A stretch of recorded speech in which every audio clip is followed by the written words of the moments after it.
And happy Saturday, everyone. Tuesday, Saturday, Wednesday. I don't know. My week is all over the place at the moment. What with holidays going on and incoming snowpocalypse, I don't know about where you are. If you happen to be in the United States, I think the entire United States, except maybe Florida, is just getting killed this week. John Boats 9075. Hello. How are you? We up here in New England, Massachusetts more specifically, are looking at, last I heard, 1 to 2 feet of snow. Now, that's a lot. That's a lot of snow. But you do have to consider one thing. It will be very fluffy snow because, for example, right now it is 6 degrees. That's right, 6. Not Celsius. It's not above freezing. We are 6 degrees Fahrenheit. It is cold as out there today. I had to get up this morning because my daughter needed to go to work. Her car, we have a driveway and multiple cars can park in it. She was up at the front of it, so I needed to move a car for her. I go out to the car, I turn it on, it was 8 degrees. I live in a place where the air hurts my face. Why do I live in a place where the air hurts my face? Well, what are you going to do, right? I am where I am, and I will be here until I am no longer here. I mean, I've lived here since 2002 at this point. I'm probably not going anywhere anytime really soon. Well, welcome back to another fantastic story time where we will be continuing the live reading of The Flow, a hedonist guide to Buddhism, meditation, and travels in Thailand, a travelogue memoir by Lawrence Davidson.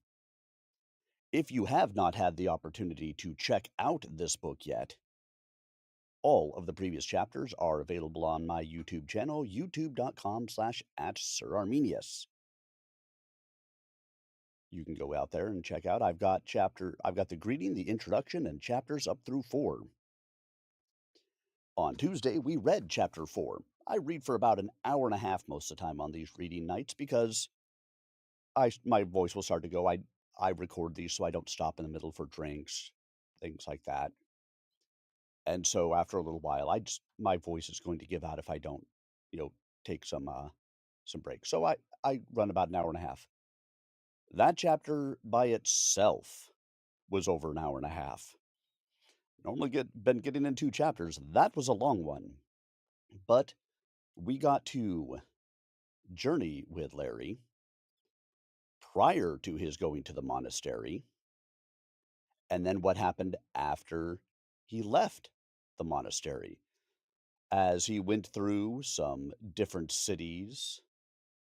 I want to say a lot of it was in Chiang Mai, and some of the different experiences that he got to have, the food that he got to eat, the wanderings that he does throughout a city, and how he goes and gets out of the tourist areas and into other places so that way he can genuinely experience the place that he is traveling to, as opposed to, I went to Thailand and I ate at McDonald's and I stayed on the tourist path and I went to the Hard Rock Cafe or whatever it happens to be, getting off the beaten path.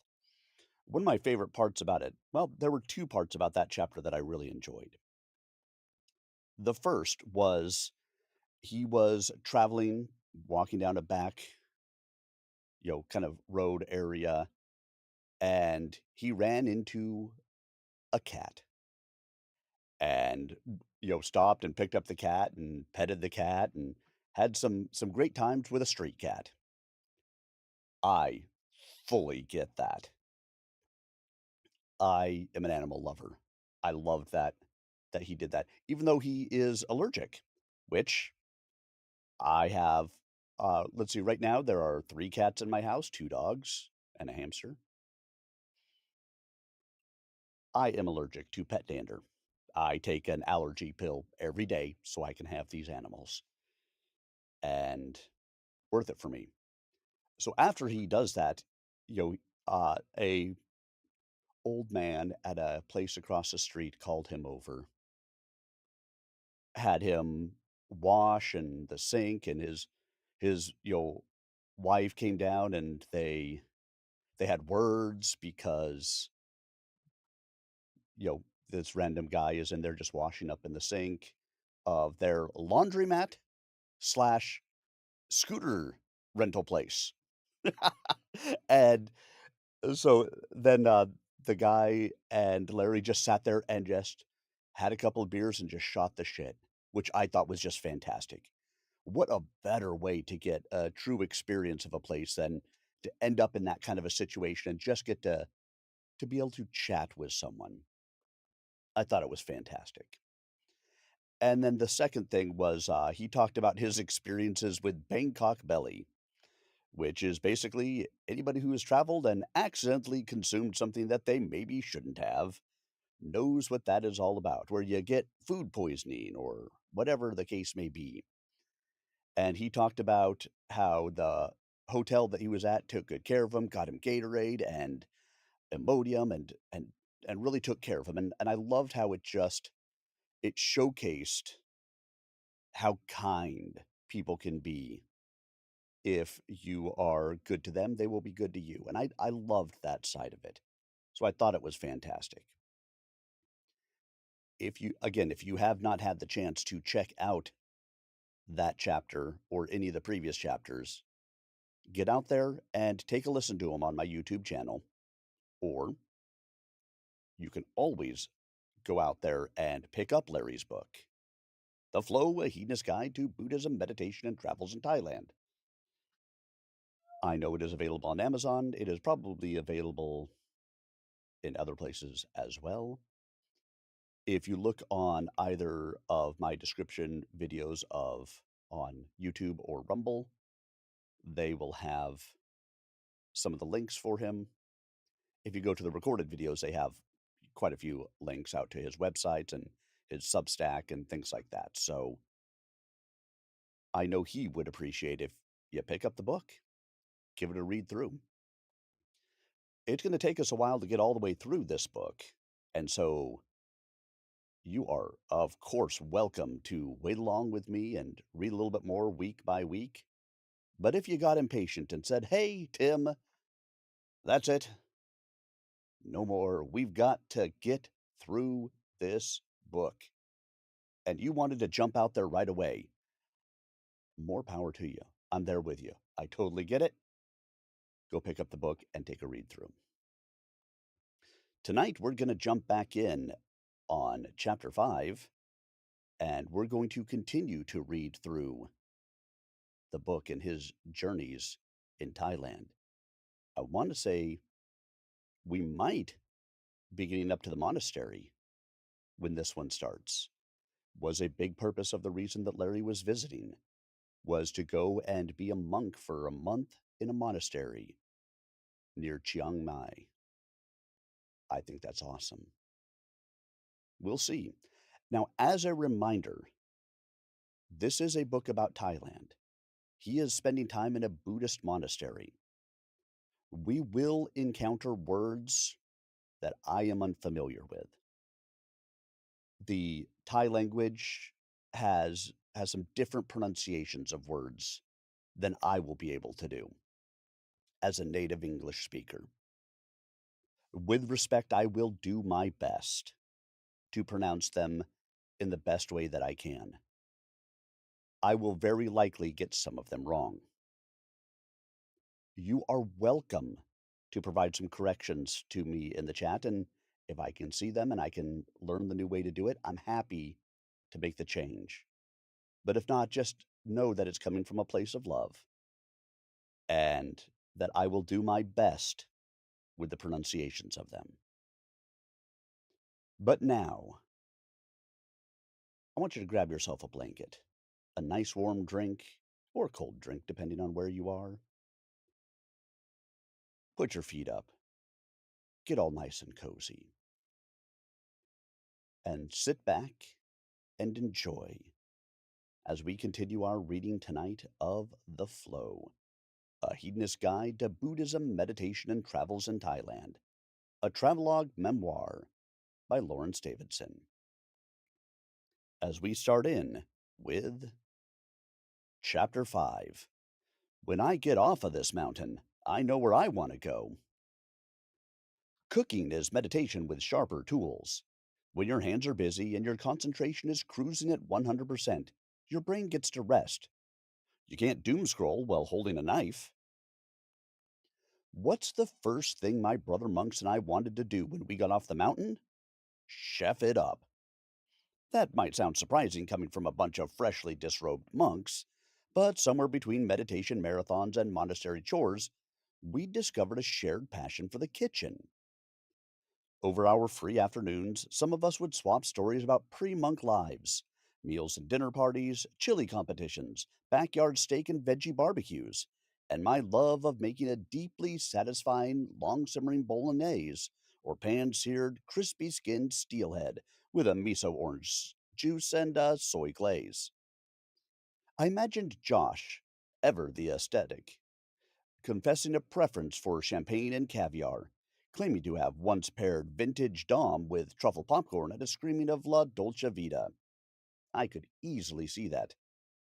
Emiliano, from Mexico City, talked about making mole from scratch and deeply spiritual process of pressing tortillas by hand.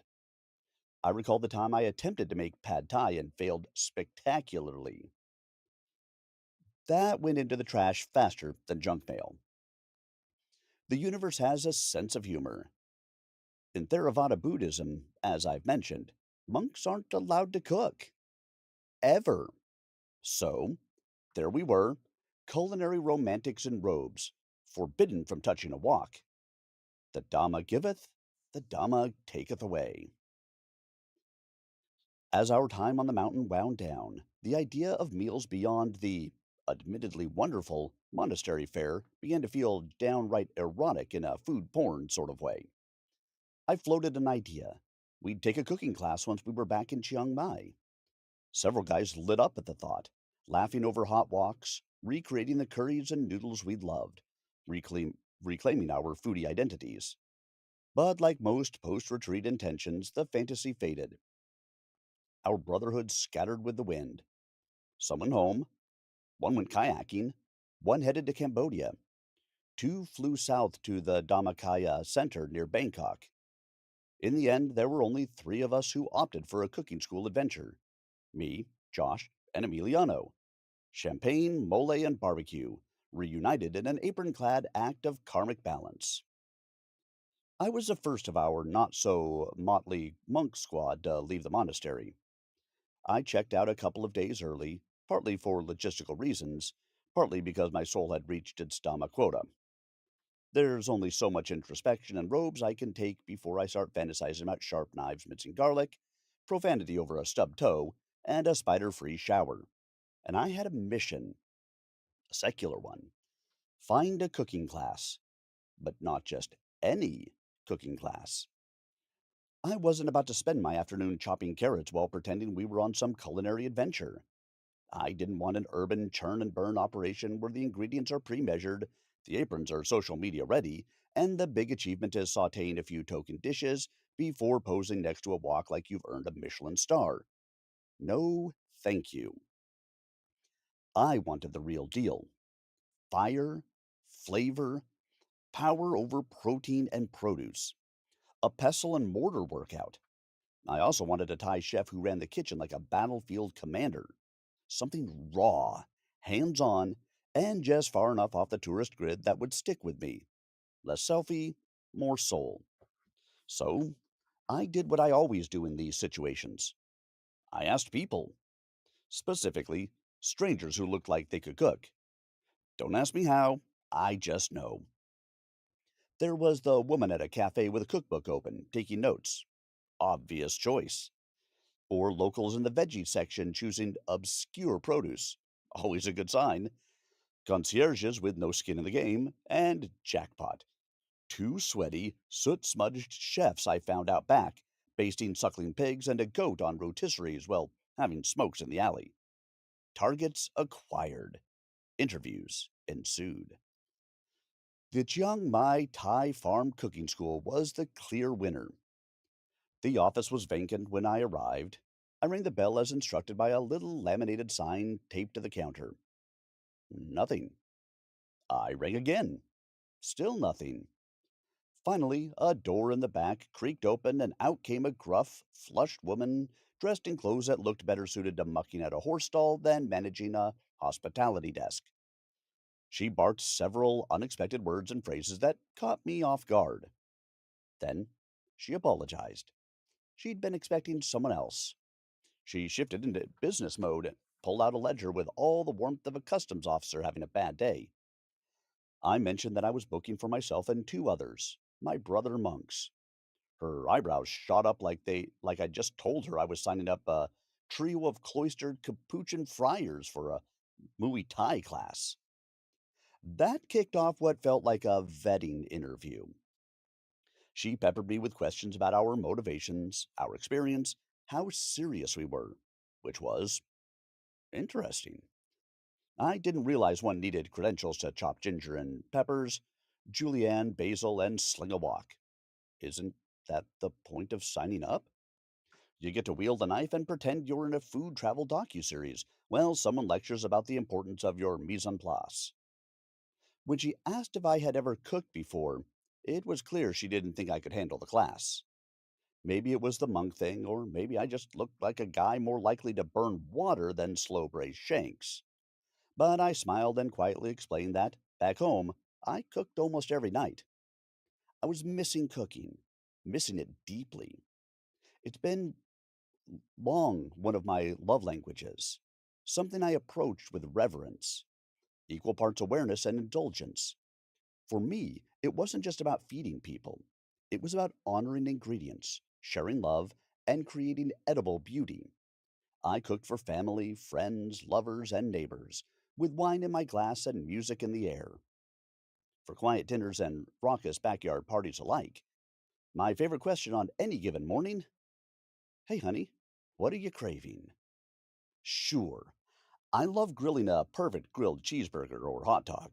What red blooded guy doesn't? Vegans don't count.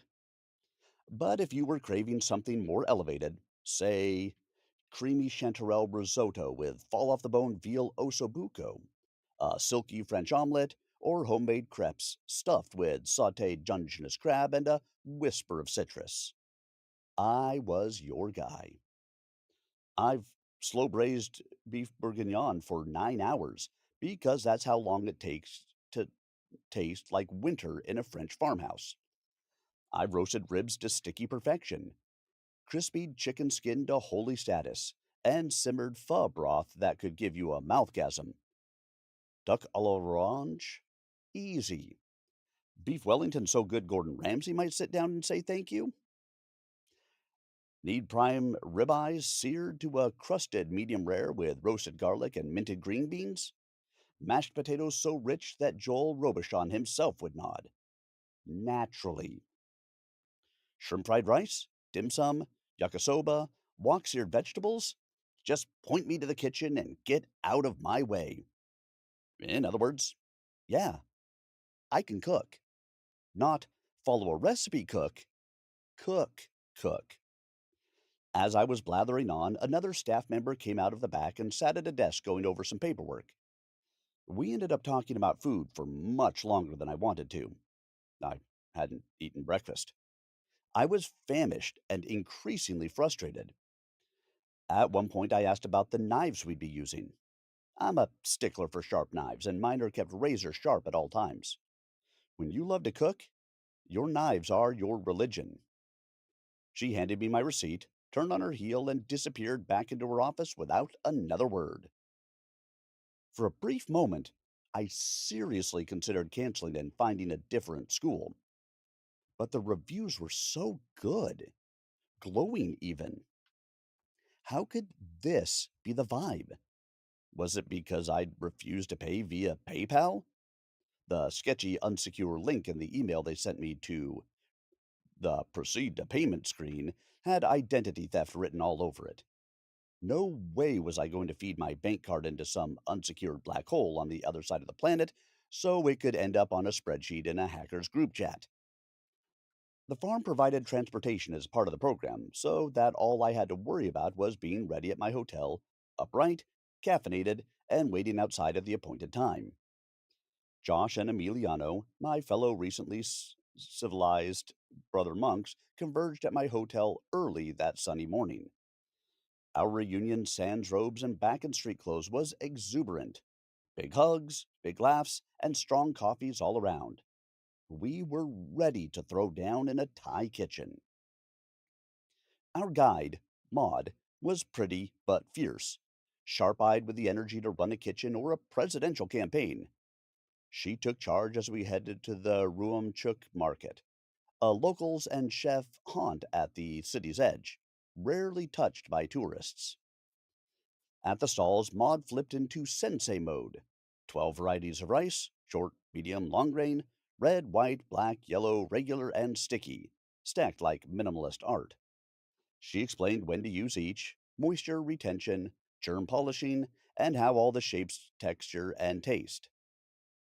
Then came a chili masterclass: how to spot, handle, and survive the fire, and a rundown of curry pastes: green, red, yellow, Panang, and Masaman. Our assignment? Make curry paste from scratch.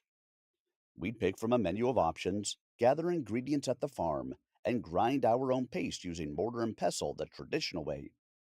I'd never done that before and was genuinely excited to learn. I bought a little bag of freshly fried grasshoppers to share. And no, they're not gross. They're crunchy, nutty, a little sweet and savory. And if you're into hot french fries dipped into chocolate shakes, you'd love them. They are weirdly addictive. Stop with the faces. They pair beautifully with beer and watching the faces of the squeamish. Recaffeinated and munching on fried grasshoppers, we wound through narrow rural roads. Lush greenery stretched out: banana, coconut, tamarind trees, playing checkerboard with vegetables and fruit plots. Rural, local, and alive just outside the city. The cooking school sat on a gated farm 30 minutes from Chiang Mai. It was lush, quiet, undeniably gorgeous. We piled out, still buzzing from the market, handed aprons and hats, the full tourist kit. Charming, kitschy, mildly humiliating. The open air dining area was rustic but inviting. Long wooden tables, hanging plants, with an occasional cat inspecting our feet. Nearby, the classroom, a U shaped setup that housed 12 cooking stations, each compact and organized with prep boards, stone mortar and pestles, bowls, utensils, and high BTU two burner gas stoves. One for pots, one for woks. Clean, ready, whispering potential. Like a low budget, high passion cooking show. Maud pointed me to a station with a gleaming cleaver. I tested the edge. Sharp enough to earn respect or seal a cut with superglue. I nodded thanks, received a Y and a smile. I was good to go. Before cooking, we toured the farm's manicured paths, more botanical garden than production space. Exotic fruit trees, hedgerows, and natural dividers created order without sacrificing beauty. Everything organic? A bonus I hadn't expected. We passed veggie beds of onions, root vegetables, tiny pea sized Thai eggplants, and larger green ping pong ball like ones. Then rhizomes, dense rows of galangal and ginger, edible flowers for flavor, garnish, and dye, chili bushes in every stage of firepower, groves of pandan, tamarind, kaffir lime, lush, efficient, deeply Thai. Back at the stations, sleeves rolled, I tackled Tom Kha Gai, the creamy, herbaceous sour soup, and Gang Kiao Wan, classic green curry. I knew Tom Kha well, but wanted to deepen my connection with fresh ingredients harvested minutes before. The soup came together joyfully. I plucked kaffir lime leaves, double lobed like nature's quotation marks, from a tree nearby. Their fragrance made your shoulders drop in relaxation. Add galangal and crushed lemongrass, and the steam smelled like herbal balm for the soul. Tom Kha Gai means boil, galangal chicken. Back home, finding fresh galangal is impossible. Ginger's a poor substitute. Here, I had the real deal. I took a nibble. That was a freaking huge mistake. A searing astringency exploded in my mouth, followed by earthy heat and carrot like sweetness that smacked me in the face. My sinuses blew open like I'd snorted powdered wasabi. Josh and Emiliano looked alarmed as I red facedly signaled I was fine while discreetly spitting the fibrous mess into my palm. Maud checked out my Gullingull fiasco, offering a knowing smile and a bottle of water. You don't eat galangal, she said gently. It's just for flavor. We don't chew it once it's cooked. Noted. Unlike ginger, my usual cooking snack, galangal isn't nibble friendly. Lesson learned. Painfully. But now I understood the flavor spectrum that makes a Tom Kha Gai sing. Once recovered, prep and cooking went smoothly, though Maud raised an eyebrow when she saw me finally slicing 3 bird's eye chilies instead of 1 or 2. What can I say? I like spice. I stirred, tasted, adjusted. Perfect Tom Kha Gai. I was tempted to slurp the whole bowl, but curry paste awaited. Learning to create curry paste from raw ingredients using just a stone mortar and pestle fascinated me. At home, I lean on store bought pastes for convenience. But this? Old school elbow grease, hand crushing, pure passion. Yep, ladies, I'm one hell of an 8. I'd chosen green curry for Kiang Kiao Buan.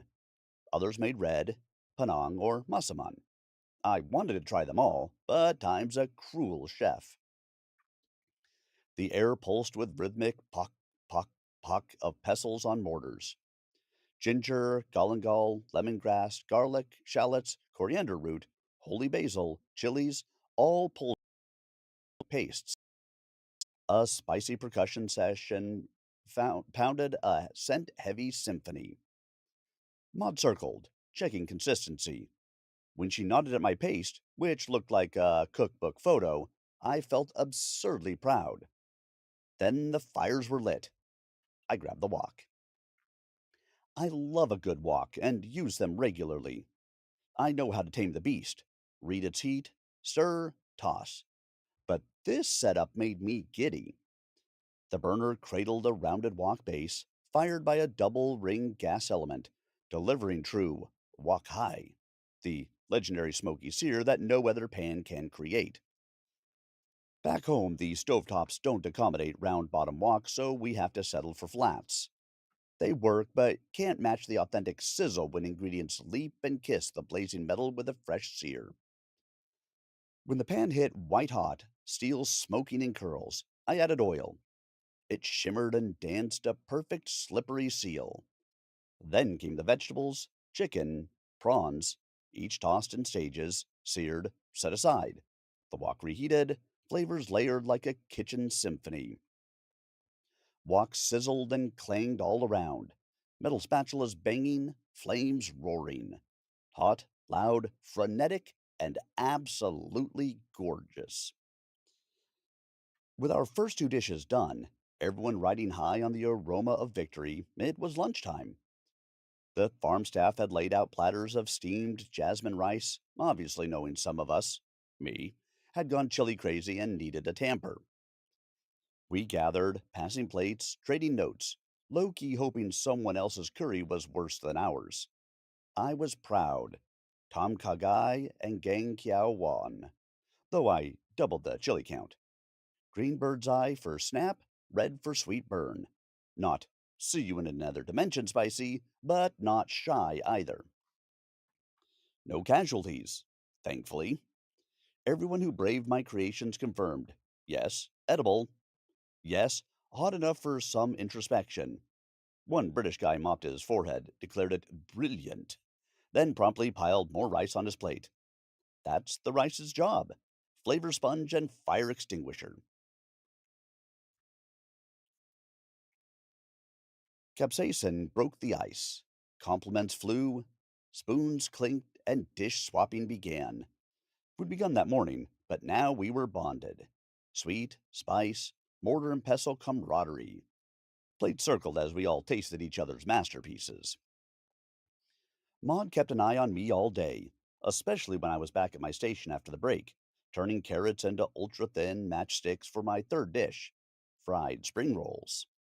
Now, spring roll filling usually calls for something delicate, like a nikiri blade, more an ultra thin cleaver than the butcher sized weapon they'd handed me.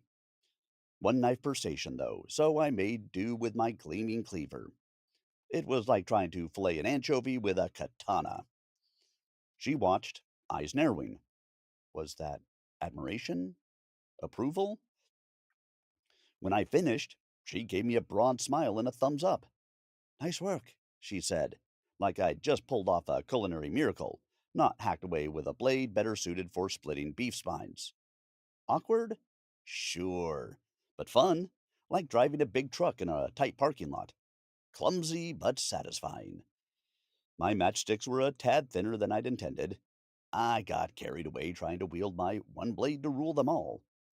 But at least I didn't chop off any fingers, which I considered solid progress, especially after the Galangal debacle. Back to spring rolls. I've always loved making them at home, but the wraps usually puffed up into third-degree blisters instead of crisp golden perfection. Turns out, I'd been doing it all wrong. First mistake? Vegetable oil. Cheap and convenient? Sure, but not the frying oil of champions. And don't ask about the oil temperature. I was cranking the heat so high my kitchen doubled as a smoke sauna. An oil thermometer should have been on my Christmas list years ago, considering I have every other tool on the planet. Maud, ever the patient teacher, found me hovering over my flaming pan with that worried look. Too hot, she said deadpan. Drop the temp and give the rolls time to crisp without burning. 360 is where you want it. At the school, they used peanut oil.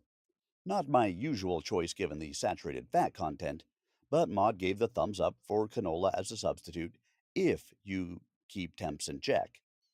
She also schooled me on fryer etiquette. Don't crowd the pan, flip rolls when they hit that perfect golden glow, and ditch the paper towels. Use a wire rack instead so oil drains off and your rolls don't turn into soggy, sad sacks. So, that's my spring roll redemption story. The right oil, the right temp, and some patience. Who knew crispy greatness hinged on so little? Obviously, not me. Now, if only I could stop them from erupting into mini oil geysers the first bite. It's still a walk in progress. Last up was mango or banana with sticky rice and sweet coconut milk, and is Thailand's answer to what's for dessert? This dish is so ubiquitous, it's almost mandatory at every meal. When the chef wants to get fancy, they dye the rice a vibrant forget me not blue with butterfly pea flowers. The farm had fresh patches of those flowers, so our blue rice was the freshest and most eye popping I've ever seen. And yes, it tasted as good as it looked. By the time class ended, I was riding high on flames, cleavers, and culinary victory. But the ride back to town was subdued. Josh, Emiliano, and I had bonded over Dhamma up the mountain, then walks and herbs, sharing food and laughter. But reality was creeping in. Goodbyes loomed. Back at the hotel, we decided to extend the day with a night market crawl. We rounded up other brothers now down from the mountain and hit the labyrinth of brightly lit carts. Laughter bounced in the humid air as we grazed like kings of the street. It was surreal and would be our last meal together, not as monks, but as travelers who'd shared much more. Bittersweet hung heavy in my heart. One by one, they peeled off. A train here, flight there. Tan Jane Y stuck around the longest before disappearing into the night. I stood amid the crowds on Wua Lei Walking Street, alone but full of gratitude for what we'd shared. Back at the hotel, stuffed with food and swirling emotions, I poured myself a few fingers of Johnny Walker Black and opened my laptop to a streaming service. The first thing on the screen, Anthony Bourdain's A Cook's Tour, Thailand episode. How prescient! Instantly, I was transported into his world, following his journey through food and culture. The departure of my friends was a brutal reminder. Impermanence is a cruel, insightful bitch. Nothing stays the same forever. I drifted off to sleep, dreaming of my next adventure. All right, what did you guys think about that? We haven't heard about the mountain, but we sure did get to spend some time on cooking.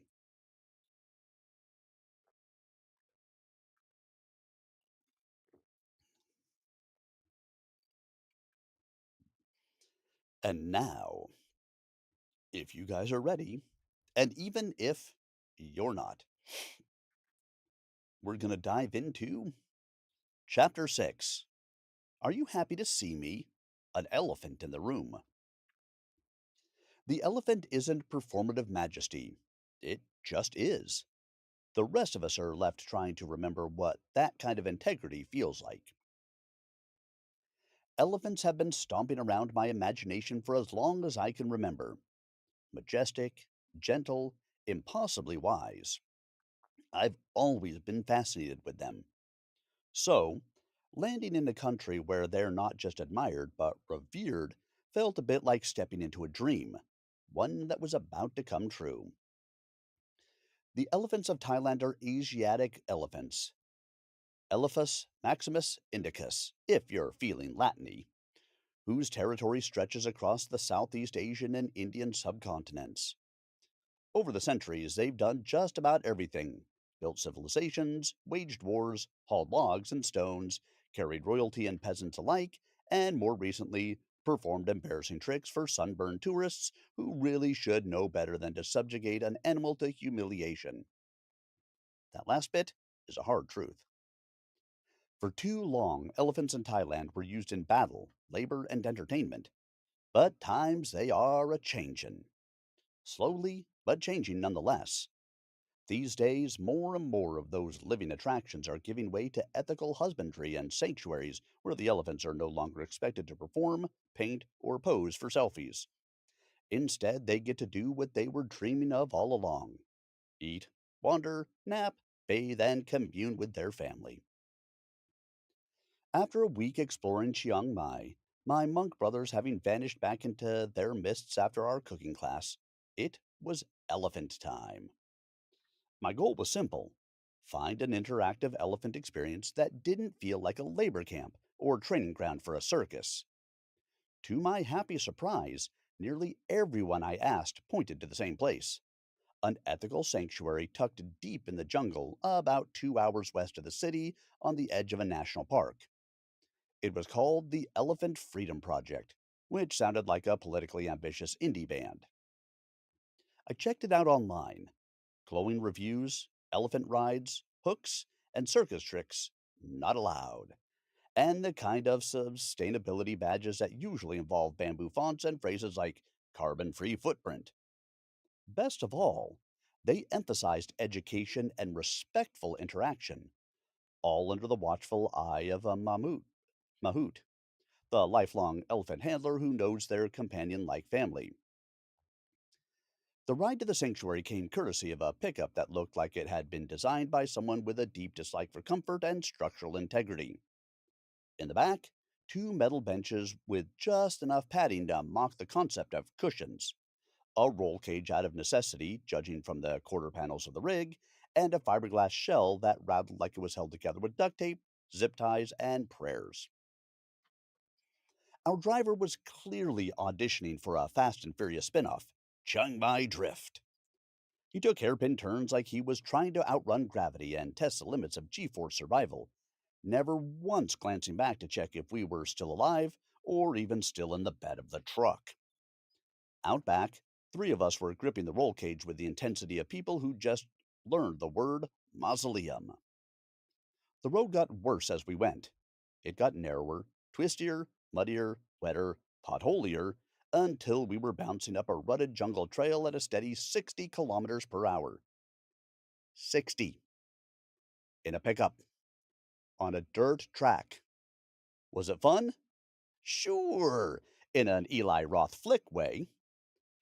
At one point, I caught the other fellow muttering something that sounded suspiciously like a prayer. Well, his wife's expression said, "We paid for this?" Meanwhile, I was clinging to that metal frame like a man desperate to not fly out the back. This was not transportation. This was a trust fall with a souped up engine and a maniac at the wheel. The sanctuary stretched across 30 square miles of rolling jungle and rivers, a lush refuge carved out by a wonderful alliance: the Thai National Park Service, elephant rescue activists, and the royal family itself. It wasn't a zoo or a petting farm or another social media backdrop disguised as conservation. It was land set aside with intention, a living, breathing expanse where elephants could simply exist doing their elephanty things. Michael moved with the quiet ease of a man who'd swapped city noise for the hill's soft whispers. He told us there were 6 camps spread across the reserve, home to about 200 rescued elephants. Each elephant had a mahout, not a master, but a companion. 200 pairs, linked not by chains or commands, but by trust and care. No hooks, no tricks, no riders. This was no circus. This was respect. Elephants, like people, carry more than just weight and wisdom. They carry moods, memories, emotional baggage. The sanctuary honored all of it. Only 6 visitors were allowed in the full day program, twice a week.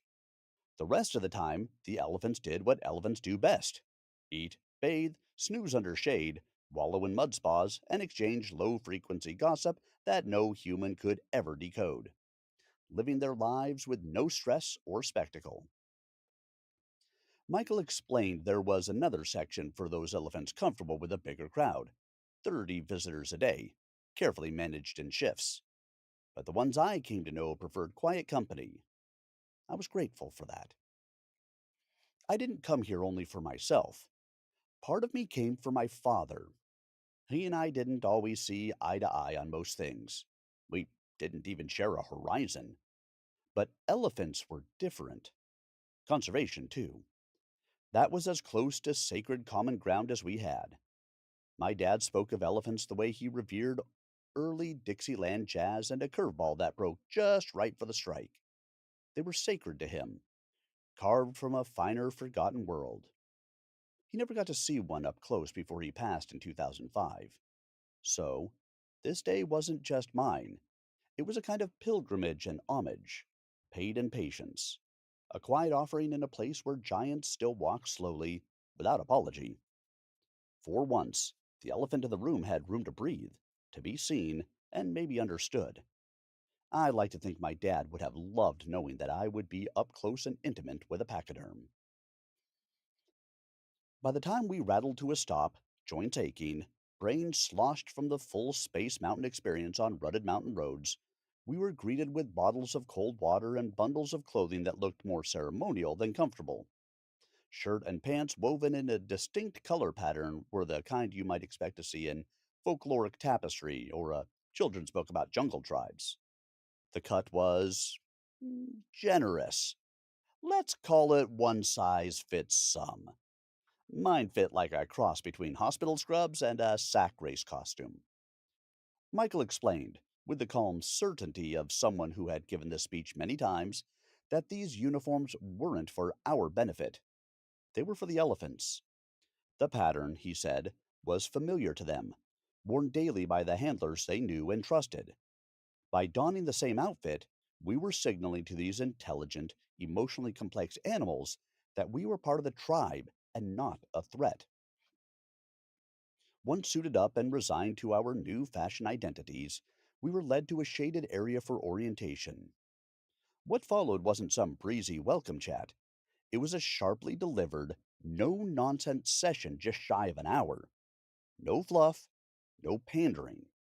The kind of briefing that makes you sit up straighter, not just because the benches were slabs of hardwood, they were, but because you could feel right away. This wasn't about petting elephants and snapping selfies. This was about respect, about understanding the animals and the very real possibility that came with being near them, and the harm that could be done by getting it wrong. We learned about the Asian elephant's life cycle, their social bonds, the layered meanings in their vocalizations and body language ears, tails, trunks, eyes, every twitch a kind of Morse code. We were taught how to interact, where to stand, when to move, how to read the signals, and most critically, what not to do if we wanted to avoid getting pancaked. Because elephants are huge and strong and far more agile than you'd expect. Majestic? Yes. Gentle? Often. But also fully capable of turning you into a lurid smear if startled or annoyed. And well, I'm sure there are worse ways to go than being squashed by an elephant in the jungles of northern Thailand. I can't think of many that would be quite as memorable for your grieving friends. Oh, you didn't hear? Yeah, Larry zigged when he should have zagged. Tragic. Oh, what a way to go, huh? Mustard on that Hebrew national? After our elephant etiquette seminar, we graduated to vitamin prep. We sat around low wooden tables and assembled pachyderm vitamin packets by hand, filling banana leaf wraps with a mix of smashed bananas, tamarind, salt, and brown rice, pounded to a pulp with mortar and pestle. Each of us made two, and the mood was light, more kindergarten craft time than wilderness survival. Then it was time for first contact. We followed a narrow dirt path down to an open sided, covered corral which provided shade. Three elephants waited like seasoned greeters, casual, curious, and clearly aware that the new guests had brought edible gifts. Their trunks lifted as we approached, like periscopes, swaying side to sniff the air. Their massive bodies swayed with a rhythm that felt like ancient and measured, not impatient, but a kind of anticipation that portrayed something that I didn't understand. They looked us over with wise eyes, clearly sizing up which of us might be the easiest mark. We were instructed to step forward, introduce ourselves using soft voices and gentle, fluid movements. Those trunks? They shot forward with laser precision. My first packet vanished in a blink, suctioned up and deposited mouthward in a single graceful motion that defied belief in its speed and dexterity. It startled a laugh out of me. Part joy, part what just happened? It turns out that speed and accuracy is standard. I asked if the elephants were extra hungry today or just showing off. Michael, our instructor, smiled. They love their vitamins. Apparently, that level of enthusiasm is par for the course, and every visitor gets the same eager reception. The second packet was hoovered up just as quickly. Once the packets were gone, each elephant gets six per day, meaning the sanctuary staff, visitors, and mahouts prep around 1,200 daily. We moved on to the buffet phase. Bucket after bucket of chopped sugarcane, bananas, corn on cobs, along with the stalks. The elephants dove in, trunks dipped and curled with balletic grace, plucking food from our hands with unfussy confidence. If we hadn't run out of produce, I'm convinced we'd still be there watching them grasp and chew with contented thunder. I asked Michael about their diet. Each elephant eats around 500 kilos a day, he said without drama, but with just enough poetic pause to incorporate that mass into our brain pan. That's over 1,000 pounds of food per elephant every single day. I looked at the size of them again, at the powerful yet quiet dignity with which they moved, and ate. Awesome. Elephants bond with visitors, or don't. And if they don't bond with you, there's nothing you can do to earn their trust.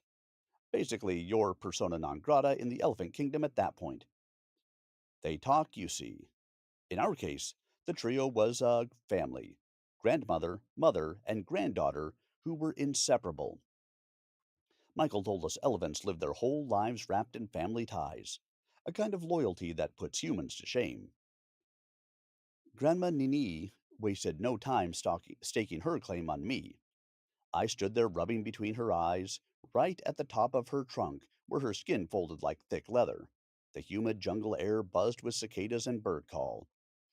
The scent of hot earth and crushed foliage mixed with the faint musk of the elephants themselves, a raw, powerful perfume of wildness. I was in full open heart, loving kindness projection mode, whispering soft nonsense into her enormous floppy ear, the rough edges like worn velvet.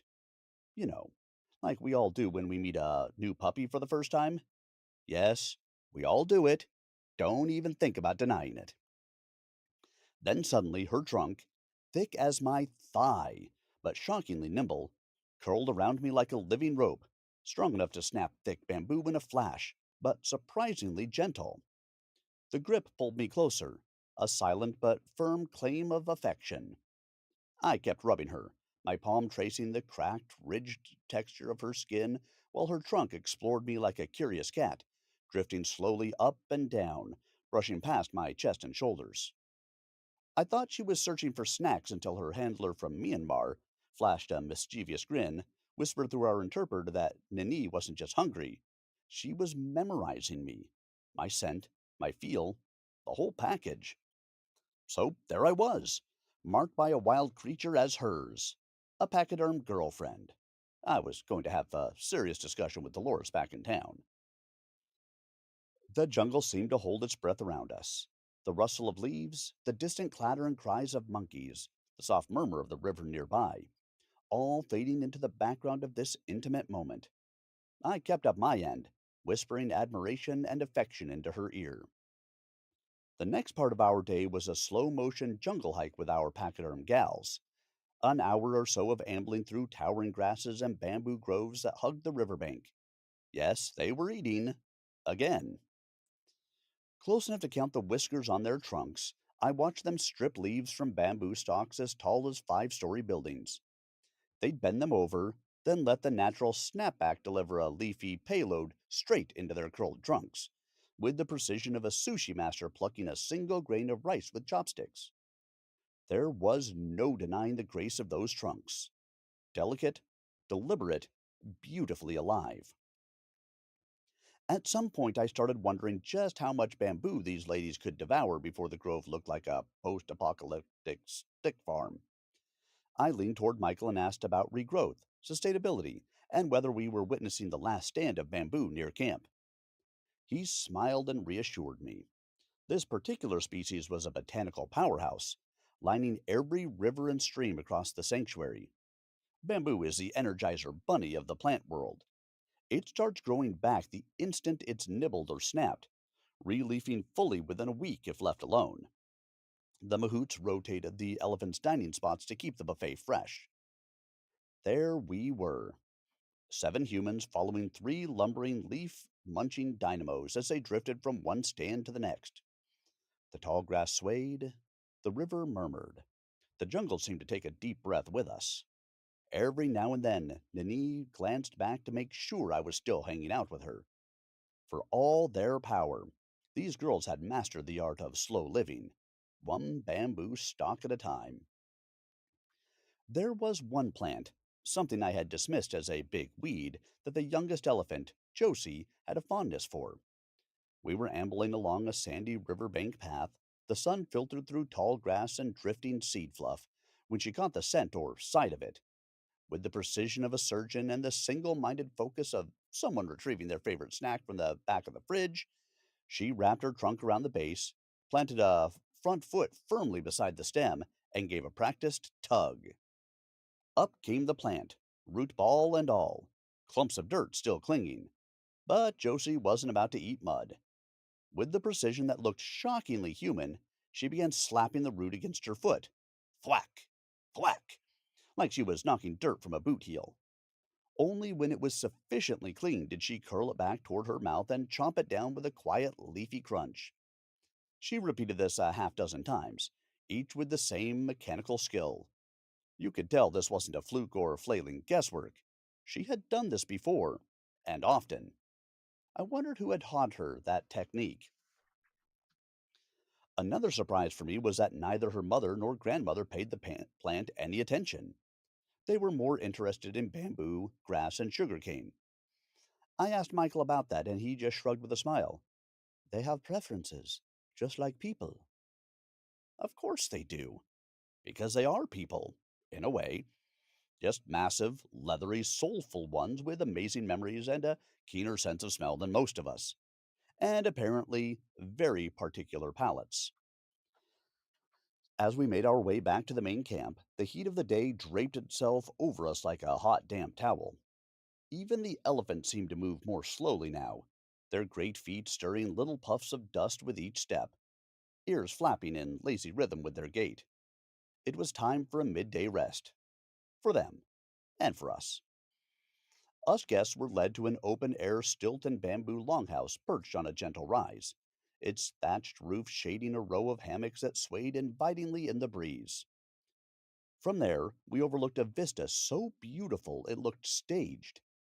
Ancient terraced rice fields, etched like green fingerprints above and across the valley floor, hemmed in by rolling forested hills that shimmered with heat and humidity.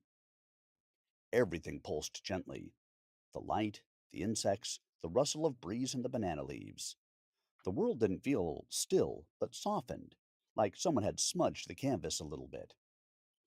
I stretched out in a hammock and let myself sink into quietude, the strong, coarse fabric cradling me like a warm hand. Below, in the corral, our elephants settled down too, their massive shapes easing under the awning and into the shade. I heard it, that low, almost subsonic rumble, like distant thunder or a purr from a massive feline. It came from them. Michael, our guide, had mentioned earlier, a sound elephants make when they feel safe, content, completely at ease. It was their version of a lullaby, a reassurance passed between herd and heart. They can also rumble as a warning or to communicate over vast distances, but since those were unnecessary in their sanctuary setting, those were rarely issued. That sound nestled somewhere deep inside me, and I smiled, half lulled, half lost in wonder, as the lines of the mountains softened and blurred and the green terraces melted into dream. An hour into our rest, just when I was somewhere between dreams and Dhamma, a deep, resonant gong sounded from somewhere in the jungle. One long, low, pulsing sound wave that seemed to vibrate through the valley itself. It rolled out over the rice fields like a distant thunderclap, stirring us hammock occupants from our midday daze. It was time for lunch. For us and the ladies. As we made our way back up toward the classroom area, the aromas of delicious things, earthy, salty, sweet, began to waft through the trees. Lunch had been laid out in big hotel pans and sheet trays beneath the open pavilion, and it was a spread fit for royalty, or, in our case, slightly sun-dazed amateur elephant whisperers. There was Thai fried chicken, its crackling skin flecked with crispy lemongrass, ginger, and Thai, impossibly juicy, and, in my completely biased opinion, the best in the world. Yes, I've said that before and will continue to repeat it until someone proves me wrong. Good luck with that. Next to that, trays of pad thai glistened with tamarind sauce, mung bean sprouts, green onions, crushed peanuts, and stir-fried freshwater prawns. A tangled mass of morning glory shoots and garlic that smelled like it had been yanked from the earth in another tray. Platters of fresh cut pineapple and watermelon offered cool relief, and in a big red glass door refrigerator off to the side, like a reward for the day's good behavior, were ice cold cans of Leo beer awaiting takers. We filled our plates and found seats at low tables scattered across the shaded space. The vibe was mellow and familial.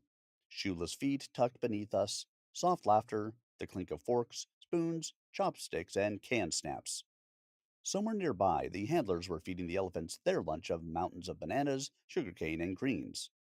We could hear their powerful muscles masticating the tough sugarcane with loud crunches as the fibrous, thick, and tall grass gave up their sweet juice, punctuated every so often by the unmistakable trumpet of one of the girls. Michael grinned the first time it happened. "That's a hurry up and finish your meal trumpet," he said. "She's ready to play."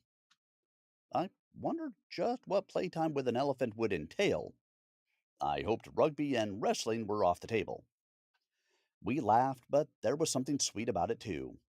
It's a rare, beautiful, and comforting thing to feel wanted by anyone, really, but especially by an elephant with a soft spot for your presence. We lingered a bit, letting the sun drift across the sky, letting our food settle, letting the call of the jungle and the elephants pull us gently toward the afternoon. After lunch and the final swig of lager had been drained, it was time to regroup at the corral for what Michael called elephant spa hour. Mud bath and river playtime. Sounded delightful. For them. For us, it was going to be a lot messier. As we waited for the handlers to finish prepping the riverbank area, I noticed a beat up acoustic guitar hanging from a peg on one of the support beams of the corral. It only had 5 strings, all of them straining in slightly different emotional directions, but I couldn't resist. I picked it up, twisted a few of the tuners into something resembling EADGBE without the first string. That would be the top high E for you non players out there, and started to strum out a few warm, open major chords. Simple stuff, campfire stuff, music made for open air and sun soaked afternoons. I wasn't really expecting a response, maybe a polite ear flap at best, but what happened next almost stopped me mid verse. All 3 elephants turned toward me in unison. Their ears perked slightly, trunks lifted, heads began to sway gently in rhythm with the chords, as if they'd heard this song 100 times before and were happy to be reunited with it. It was surreal. A tiny moment of connection carried on a breeze, a beat, and a few half tuned notes on a borrowed guitar. I kept playing, letting the music drift up toward the treetops, watching as Nini, Josie, and the middle elephant, whose name I never caught, moved in slow synchronicity, swaying, listening, maybe remembering. Josie even let out a low, rumbling purr, the same contented sound we'd heard during our hammock nap, deep and comforting like the hum of a distant double bass. But as always, the day kept rolling forward and spa time couldn't wait. I carefully hung the guitar back on its peg, and as I did, I swear I caught a look from 2 of the elephants that could only be described as disappointed. Not angry, not impatient, just that soft, subtle vibe of, hey, we were enjoying that. Which, of course, made me want to play them a whole damn concert. But instead, I gave a small bow and a smile, and we all turned toward the river, ready to get muddy and soaked and see what kind of joy the next act would bring. In the human and allegedly humane world of compassion, things can occasionally tip over into the absurd. Case in point, there are animal rights groups out there who insist that interactive mud baths with elephants are demeaning, exploitative, even abusive. They argue that any sanctuary allowing such behavior should be stripped of its ethical label. This, frankly, is nonsense. Sanctimonious, opportunistic, PR chasing bullshit. This kind of hyperbolic claim isn't about elephants. It's about airtime. It's about lobbing a provocative grenade into the discourse to snag a few headlines, push an agenda, or fundraise off the outrage machine.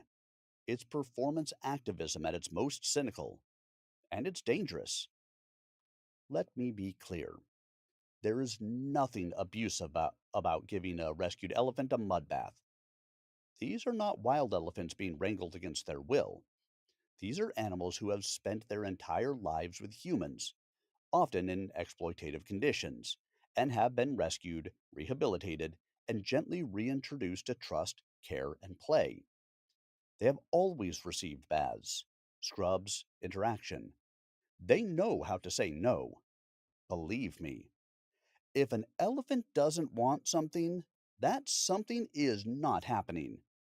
These are 5-ton, hyper intelligent creatures with the power to flip an SUV and the self awareness to hold a grudge for decades. If they didn't want that mud scrub, you'd know. To deny them that joy, that bonding, that soothing contact because of a manufactured sense of human guilt isn't ethical. It's patronizing. It strips them of agency and ignores the reality of their lived experience. So, no, slinging handfuls of cool, silky mud, then rubbing it gently into their hide and onto an elephant's back and flanks while she rumbles contentedly and leans into your hand is not abuse. It's affection, it's trust, and it's earned. And if you were into the shame blame game and don't like the rebuke, too bad. I'll happily put together a large and distinguished panel of actual experts in these matters to teach you some manners and maybe a little knowledge as to the true nature of things in the real world along the way. That deep tissue mud scrub we helped with on their bellies, behind their ears, along their flanks wasn't just accepted, it was adored. Nini and her offspring leaned into it with unmistakable pleasure. Nini especially threw her considerable weight into each stroke, gently but firmly pressing her massive body against me with every new handful of silky, warm mud I rubbed into her leathery hide. Her eyes stayed on me, soft and golden, and her trunk followed my every move with a kind of wordless choreography. At one point, she gently prodded my hip, then nudged behind her ear with her trunk. Clear as day. Right here, please. 1,000 pounds of muscle and memory, directing me through her personal spa routine with grace and patience. There's something humbling, almost holy, about being that physically close, that trusted by a creature who could crush you flat, but instead chooses to nuzzle and lean and guide. I wasn't just washing an elephant, I was in service to her comfort, to her care, and it felt sacred in a way I hadn't expected. When it came time to rinse off, we ambled down to the river, Nini and I, hand in trunk. She curled the tip of her trunk delicately around my hand as we walked, like a child holding a parent's hand. At the water's edge, all three of them, grandmother, granddaughter, and daughter, waded in and exploded into joy. They frolicked. There's no other word for it. Trumpeting, rumbling, ears flapping wildly as they splashed and sprayed, dunked and danced in the cool water. One minute I was filling a bucket, the next I was drenched from head to toe by a trunk cannon blast. We soaked each other in a glorious, muddy, watery melee of laughter and rumble purring. I was laughing like a crazed lunatic, fully unhinged in the best way as Denise snuck up behind me and blasted half the river down my back. It was play, pure and unfiltered. An interspecies water fight where we all understood the rules, and no one cared who won. BTW. Trunks beat buckets every time. Dried off and a little sunburned, I stood at the edge of the day in front of Nani, the old matriarch who had, for reasons known only to her mysterious elephant heart, chosen me as hers for the day. I looked into her eye, golden, calm, impossibly deep, and felt my own reflection vanish into something bigger than myself. It's disarming, almost destabilizing, to meet the gaze of another being who is not human, who cannot speak your language, and yet somehow sees you. Not just the approved garb clad tourist with mud in his ears, but you, stripped of all pretense, all noise. In that eye, I felt understood and accepted in a way that most of us spend our whole lives chasing in the faces of our fellow humans. I tried to send her everything every ounce of gratitude and reverence I could muster. I poured it out through my eyes, through some unseen channel between us that didn't need words. Goodbye, I told her. I love you. Thank you. I'm sorry we live in a world that hasn't always been kind to you. You deserved better. She blinked slowly, her great lashes fanned out like black feathers, and she leaned in, gently, as if to say, I know. It's all right. I remember the good ones. And that was it. I started crying. Not the discreet, noble kind, but the full, heaving, chest caving sobs of someone who just realized something true and enormous about the world and themselves and the fragile, feral miracle of connection. I don't cry often, not unless someone dies, someone says with purity, I love you, or a dog does something heartbreakingly noble in a movie. But this broke me wide open. I probably won't see her again. Life doesn't work like that. But in the fantasy version of my future, where I finally wise up and trade in deadlines for dawns, traffic for trees, I move to that sanctuary, volunteer full time, and spend my days rubbing mud on beautiful elephant flanks while listening to them rumble out their wisdom like a jungle lullaby. Elephants remember. It's not a myth. It's been studied, filmed, documented, and proven time and again.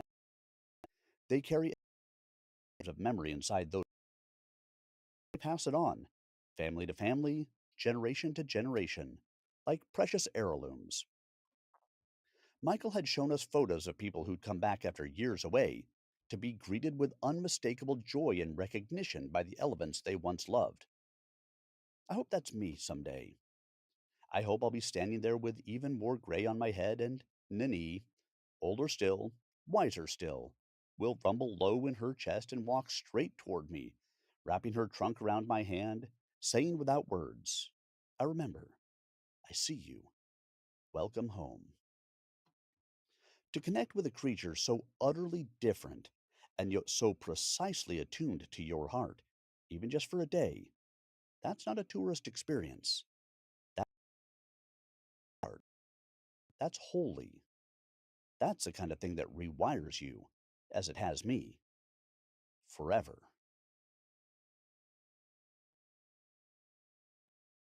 Ah, the elephant sanctuary. So, for those of you guys who were out there listening in with me, type in a quick hello wherever you happen to be. Do you guys like see and feel this along with him? He is a very evocative writer. He's very descriptive in what he does, which helps me to really get into the experience that he is writing of. And I'm really enjoying this book because of it. Hope you guys are too.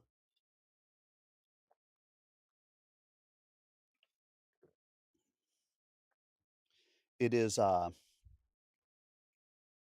is a special thing when you can read something and be transported. You can see, you can smell, you can taste and feel, you can just experience what you're reading. Hopefully, you guys are getting the same thing out of the writing that I am,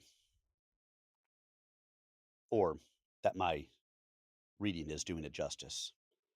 Looks like we're probably going to go over the 1.5 hour mark today because we're at a 1 hour and 15 in, and I'm not ready to stop. Don't know about you, but we are going to keep on going. Hey, why not? It's the freaking weekend, baby. And we'll go back in with Chapter 7. Welcome to the Jungle. Notes from a Forest Monastery. Gin Kao Hruks Yang. Have you eaten rice yet? It's a strange thing to completely change one's life, if only for a while. With that at the forefront of my thoughts, after those first 2 nights in Bangkok, I boarded a plane and headed north to Chiang Mai. It pales in comparison in both size and frenetic energy to the capital. From Chiang Mai, I would embark up to the mountain's high and I monastery facilities. I scheduled 3 nights in the northern city to get my bearings, dump the last of the jet lag drag, and truth be told, have a few cocktails and good meals before heading up to the monastery, and what I assumed would be a month of deprivation. It had been a long journey, literally and figuratively, and I needed to live me before giving myself up to the experience of a wholly different world. Questions constantly arose in my head. What the hell am I doing? Who am I to leave everything and everyone behind to search for something that might not even exist? The only thing I knew for certain was that, for the moment, I was standing at the edge of something elemental, something that might change me forever. But I wasn't sure whether it was going to be the kind of change that made me feel enlightened or the kind that made me want to crawl back to the familiar hell I had escaped. Either way, I was going. The day came to head up to the mountains when I found myself wide awake in the pitch black darkness of early morning, wrestling with an unfamiliar wave of panic. Anxiety doesn't hit me often, but this was different. This was cold sweats and mental confusion. The restless hedonistic part of me didn't want to go, like the soldier in the Huey landing on the beachhead in Apocalypse Now, screaming, "I'm not going!" The emotional ape in my head wanted nothing to do with the journey ahead as the unknown gripped me in its talons. And as much as I had prepared myself for that radical shift, I was being swallowed up by the very act of stepping into it. Could I really go through with it? Could I really leave behind what I thought I knew about myself and dive into the unknown with a bunch of strangers and a philosophy I had yet to grasp? But I had made the decision. My logical self began trying to spank my monkey into submission. I was in Thailand and needed to follow through, if only to see what I might find, or what might find me. At the monastery, I would spend a month in deliberate contemplation, not of big universal questions, but of myself. Was it selfish to walk away from everything? Career, comfort, the easy apathy of routine, and vanish into stillness just to see what was left? Some folks thought so. Others called it brave or noble. But it wasn't either. It was something more bare boned than that. It was the need to strip life down to silence and see what truths crawled out when there was nowhere left to hide. I wasn't out to find myself in some spiritual brochure kind of way. I wasn't seeking wisdom per se. I just wanted to know if I could look myself in the eye without flinching. The truth, I figured, was already there, coiled up, quiet, waiting. All I had to do was stop dodging it. Look long enough, hard enough, and maybe I'd catch sight of it in what Elvis Costello calls that deep, dark, truthful mirror. I was ready to do the work, to stare into the silence, into whatever abyss had been growing in my soul, and meet whoever was staring back. Maybe he'd have answers. Maybe not. Maybe he'd just shrug and hand me more questions. But at least this time, I'd know who I was talking to. At the airport, I waited at the designated pickup spot, scanning faces for a flicker of recognition. It didn't take long for a man with a laminated sign with the I Monastery logo to find me. He looked me over with quiet curiosity, like he wasn't sure I was the right brand of lost soul, but I confirmed my name and he checked me off the list just as other men began to gather around. 14 strangers from 14 separate lives, all heading towards the same unknown. We were going to need a bigger van. I hadn't expected such a crowd, but then again, I didn't know what to expect. My brain had been more theater than reason lately. One big monkey cranking the gears of my imagination station, conjuring scenarios that ranged from enlightening to absurd. Still, as I watched the others gather, quiet, cautious, mostly avoiding eye contact, I started to feel less alone. That same apprehension was written on all their faces. No one was pretending they had it all figured out. What surprised me more than the number of us was where we all came from: Germany, Denmark, Russia, Mexico, Australia, and Singapore. It felt like we'd all wandered out of separate rooms in the same strange dream, now bumping into each other in this holding pattern before whatever came next. I ended up sharing a row in van number one with River from Australia and Josh from the States. The kind of polite, surface level banter you'd expect followed. Where are you from? How long are you traveling? Hot enough for you? Until it gradually shifted into the meteor stuff. The why are you here kind of talk. The stuff that makes a van ride feel like a confessional booth on wheels. That's when it hit me.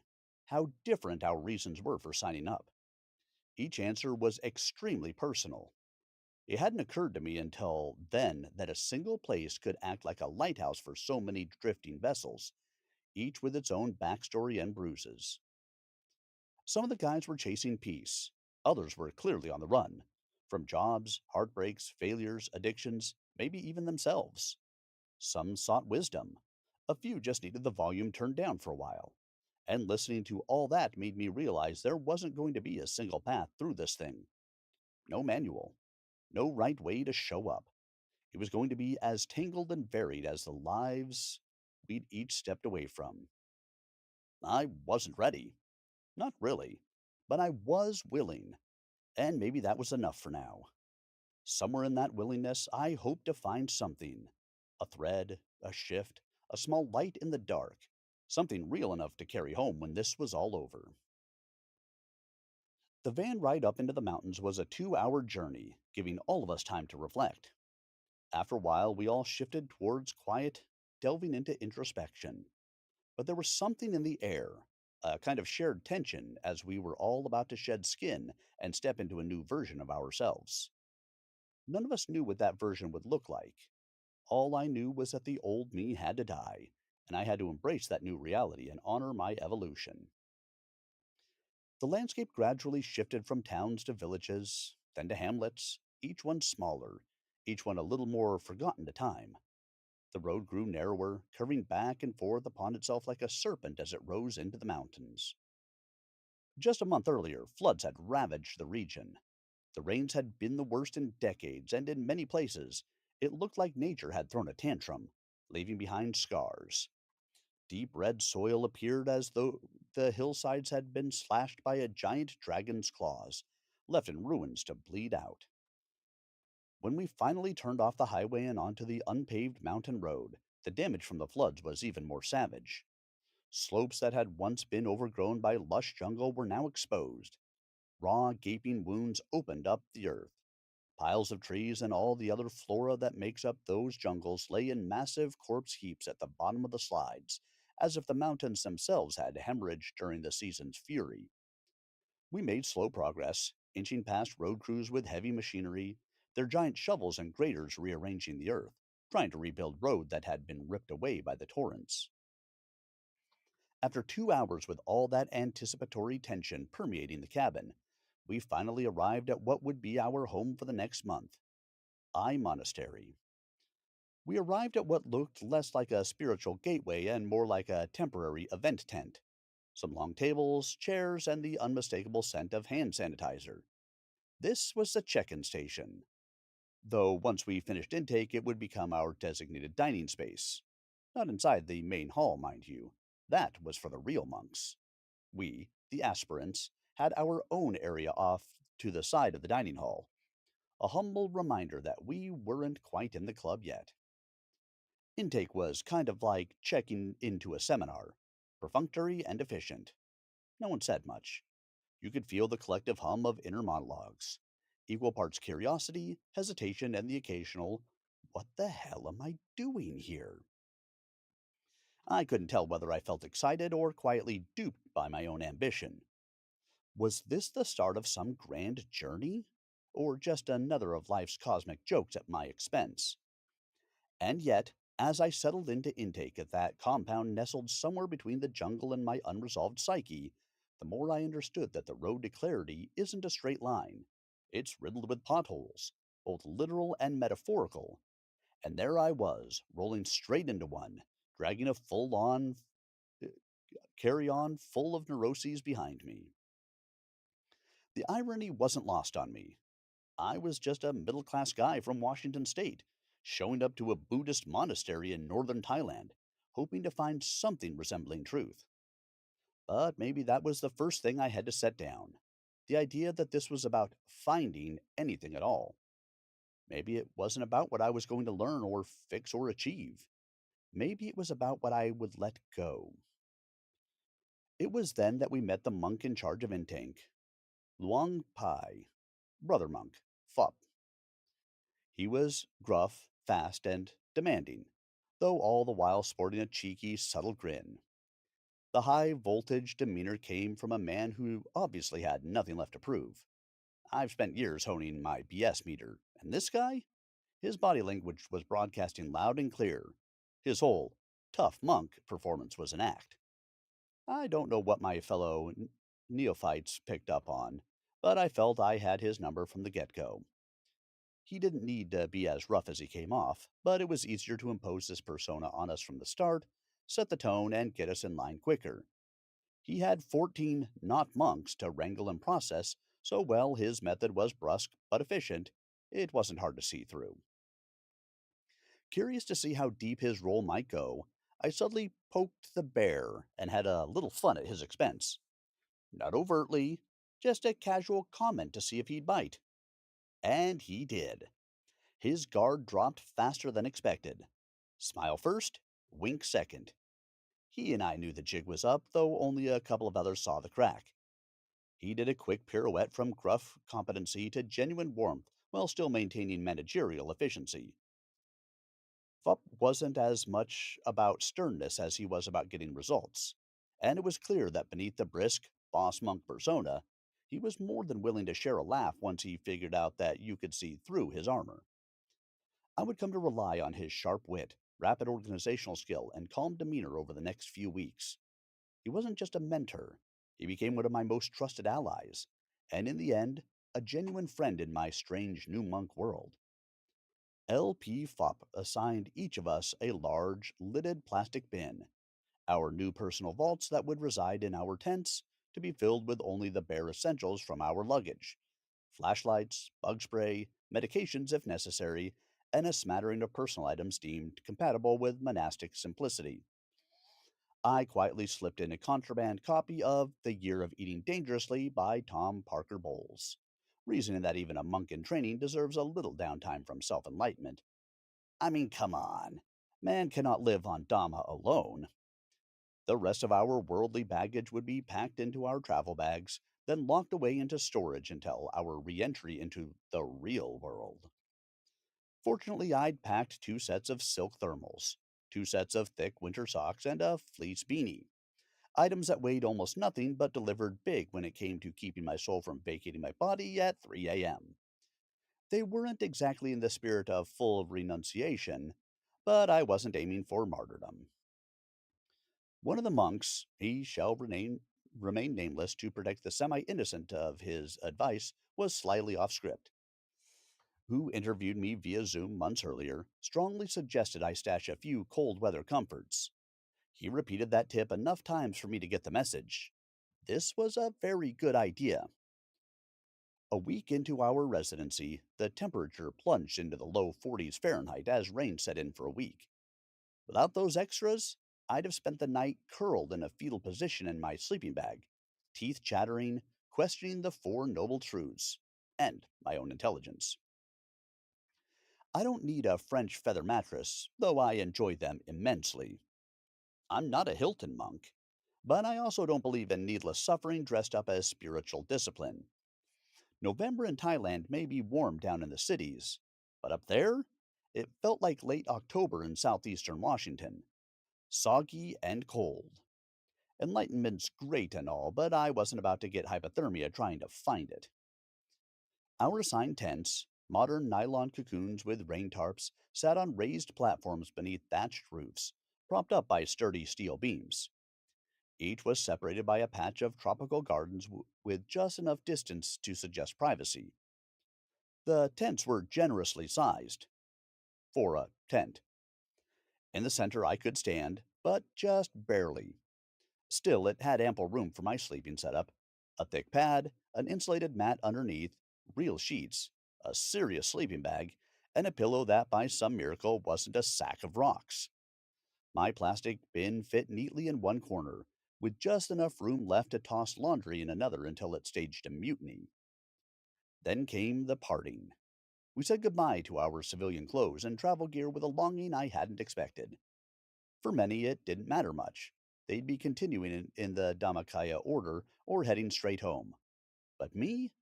I was setting out across Thailand for months when the program ended.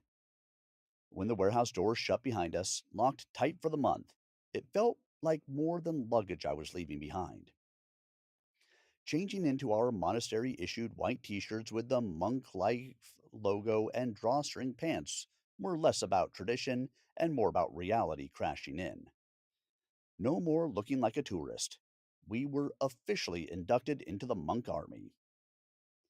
That first night, a strange thing happened. We discovered that the ascetic life the monks led did not mean deprivation or starvation. Because we'd arrived a day before the program began, we were served dinner, a final evening meal. It was nothing short of a feast featuring traditional Thai dishes in abundance: curries, stir fries, sticky rice, noodles, fruits, salads, vegetable soups, with hot teas or espresso drinks, and ice cream or yogurt for dessert. It was all so incredibly normal and deliciously indulgent. But the next day, the monastic schedule would begin.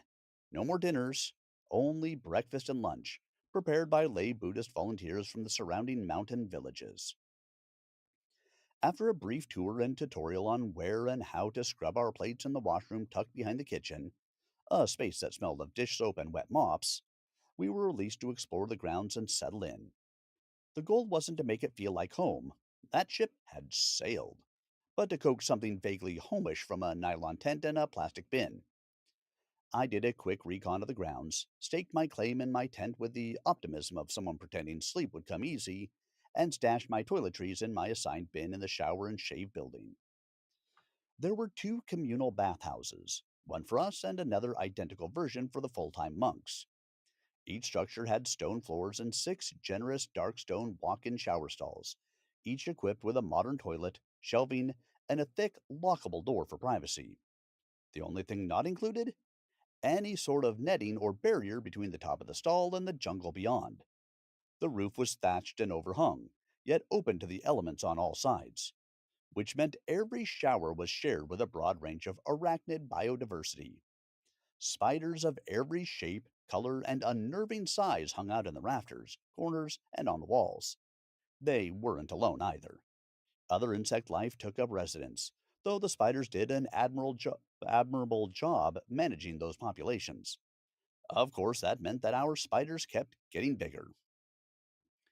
Along the center between the six shower stalls, three on both sides of the perimeter, ran a bank of six large sinks, again, three on each side, set into broad countertops, each with a mirror above for shaving, or in my case, making eye contact with my reflection.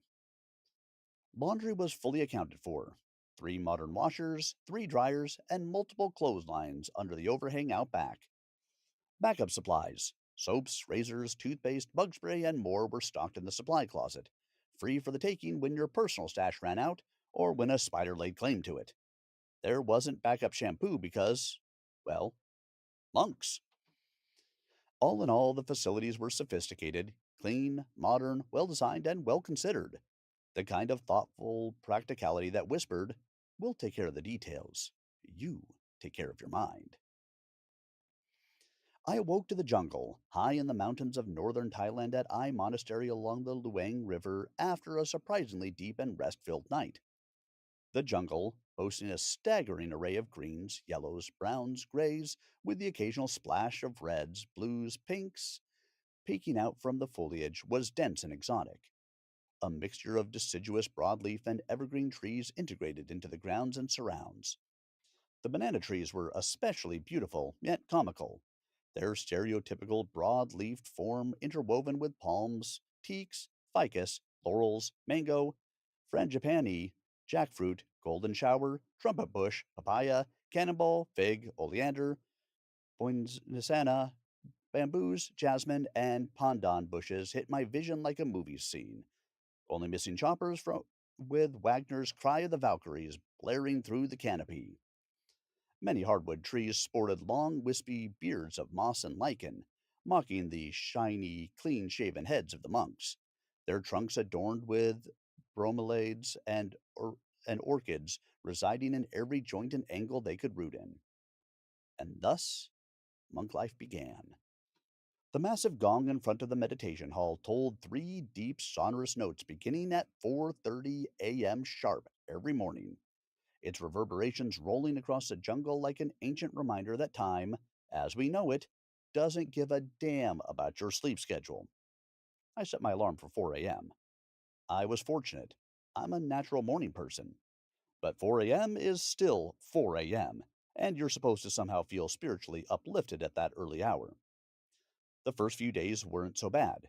We hadn't been issued our sabong bottoms yet, those strange pleated, folded sarong like garments that require a degree of origami skill to tie just right. For those initial mornings, our drawstring cotton pants and long sleeve heavy cotton t shirts would have to do. At 5 a.m., we met at the meditation hall for morning chanting.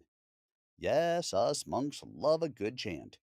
Chanting is what you do in monasteries, even when you're tired, half sleeping, and your knees feel like they might just snap from the pressure of holding you up on a hard floor at the hour of absolute quiet.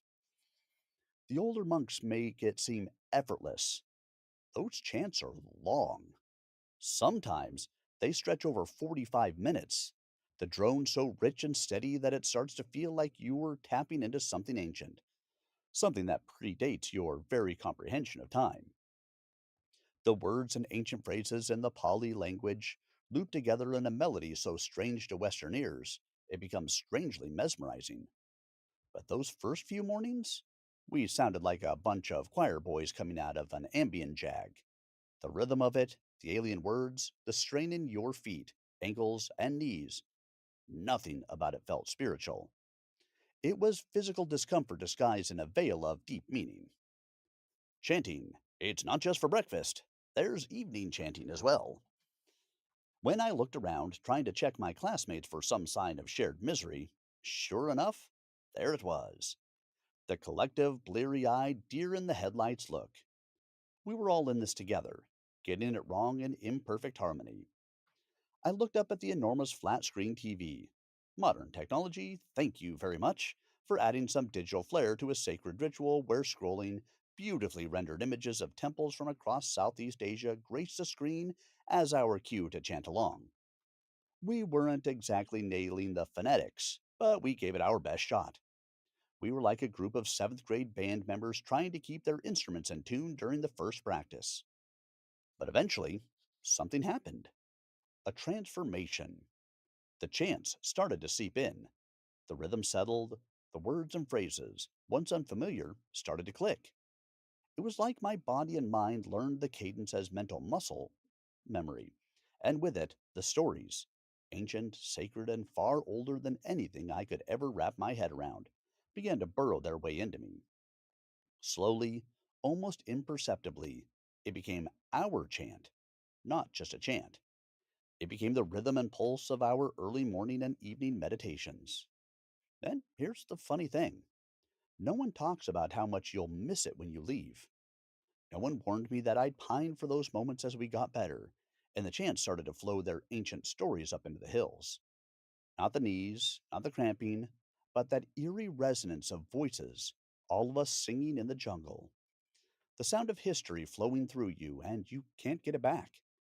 Even now, sitting somewhere far from our meditation hall, I try to replicate it, chanting to an empty room with a YouTube prompt flowing beside me, hoping to feel that presence again.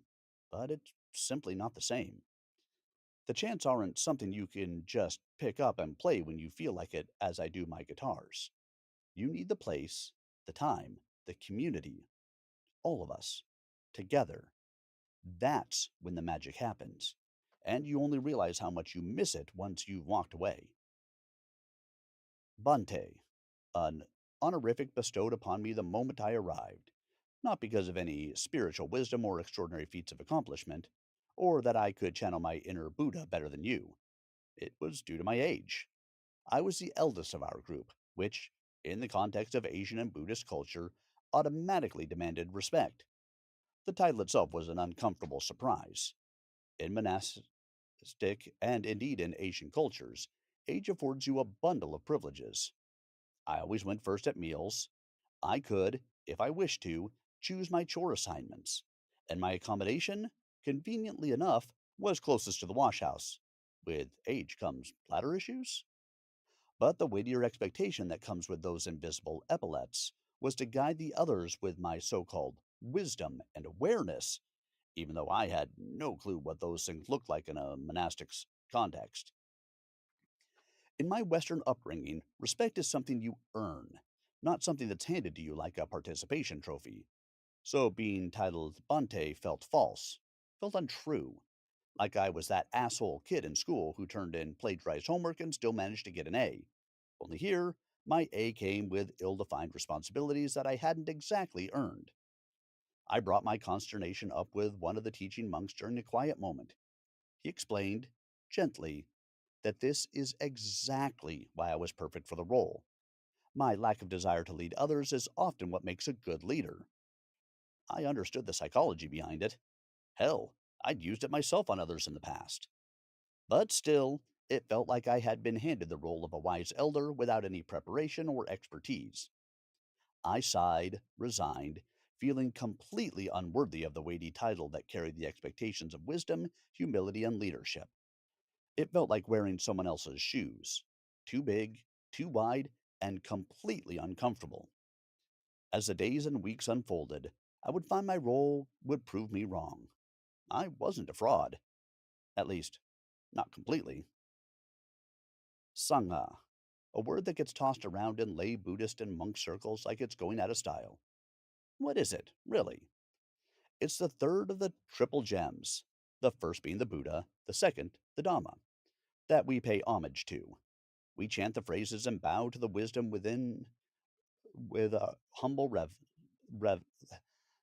reverence. But here's the catch. It doesn't mean a group of meditators or like minded folks sitting cross legged on a beach trying to manifest peace in the world. Nope. Sangha is a group of monks living together, sharing life as a monastic family. In the West, we've adopted it more loosely as a term for any gathering of meditators, but that kind of like calling a baseball team a football team. Sure, they're both sports, but that's where the similarities end. It's not quite accurate. But hey, Buddhists? We don't get bent out of shape and shake our heads over cultural appropriation. If you're going to mess it up, at least do it with good intentions, right? After morning chanting, which, if I'm being honest, feels less like devotional practice and more like synchronized yawning when you haven't had coffee, it was time for Dhamma class. Or Dharma class if you're feeling Sanskriti and spiritually accomplished before 6 a.m. We filed into the meditation hall like school kids who'd accidentally enrolled in a philosophy seminar. The floor was hard, but we had zaufus, meditation cushions, and chairs, depending on how advanced your knees were in their rebellion. I tried sitting cross legged for 10 minutes before my lower body staged a full mutiny, and I defected to a chair with no shame whatsoever. Our guiding monk, calm, warm, and somehow both awake and enlightened before breakfast, began walking us through the Four Noble Truths. He spoke slowly, like someone who knew that comprehension was a fragile bird, and we were all holding it wrong. There were diagrams, there were metaphors, there was the subtle panic of a room full of grown men pretending to understand concepts they were definitely going to Google once they got down off the mountain. He told us why we were here, what we were supposed to be doing with our minds, and how to approach it all with patience and presence. I nodded along like a man deeply absorbing wisdom, but internally I was still trying to figure out whether suffering in the First Noble Truth was meant to include the chair. By the end of that first class, I was pretty sure I'd learned something. Whether that was the first glimmer of enlightenment or just the urgent importance of lumbar support, I wasn't entirely sure. But I stayed upright and attentive, and that felt like progress. Then came the first meditation session of the day. Let me tell you, the 5 a.m. blush of a sky just beginning to wake up, while your back is doing its best to stay upright, rigid, and relaxed at the same time on a rather thin zafu, it's a hard combo. But we persevered in the name of sila, morality, and samadhi, concentration, until the clock mercifully hit 6:30 a.m. And then came the chores. Not symbolic chores. Not the kind where you sweep a single leaf in soft focus and call it spiritual redemption. I'm talking about real monk work. Thorough and deliberate and done in focused awareness. This wasn't the kind of place where a few broom sweeps earned you spiritual merit. No one was exempt, and nothing was beneath us. We cleaned and stocked the dining halls, swept and leaf blasted every forest path as if we were preparing for visiting royalty, mopped the open air platforms and pavilions scattered throughout the grounds, cleaned the meditation hall with reverence, and scrubbed toilets with a level of diligence that would have impressed any health inspector. We sorted laundry, folded robes, and cleaned the shower stalls while having personal boundary discussions with our spidery companions. And yet, oddly, at least for me, it felt a little like home. Not the place, but the rhythm. In my life back in the West, I'm that guy who finds peace and tranquility in order. I've always deep cleaned everything in the house with presence, cleaning windows, washing delicate Riedel wine stems, mopping floors, dusting furniture, and tending to the yards. There was already a kind of private reverence in those acts, a mindfulness I hadn't thought to name. So, monastery chores weren't a burden. They were a bridge, a quiet continuity, one unexpected thread tying a life of dinner parties and pinois to one of quiet diligence up in a jungle compound. At 7:30 a.m., like clockwork, it was breakfast time. And let me tell you, after 3 hours of spiritual and physical labor, you start to wonder, is this the real practice? Or am I just here for the food? We weren't monks in a luxury resort. I mean, yes, our monastery is comfortable in all truly important ways. We were monks with a purpose. But damn, breakfast was delicious. Breakfasts at the monastery were lavish by any standards, but considering the setting, they were downright luxurious. Long tables loaded with crock pots, hotel pans, steamers, and cold platters were set up outside the dining hall on the long covered veranda. We weren't ordained monks yet, so we didn't have the privilege of dining inside with the teaching monks, visiting dignitaries, and our abbot. Instead, we dined like the soon to be monks we were, with all the humble reverence of an overstuffed brunch buffet.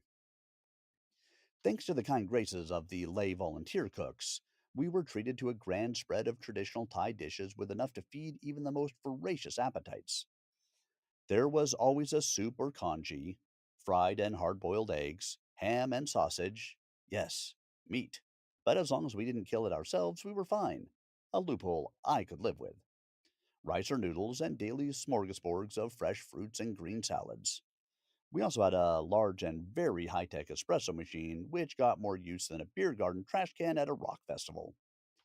That machine got so much use that I gave it a nickname, Monksap, though I liked Dama Blaster better. And to make sure we were well balanced, there were also cereals, instant ramens. The salted egg ramen was particularly vile.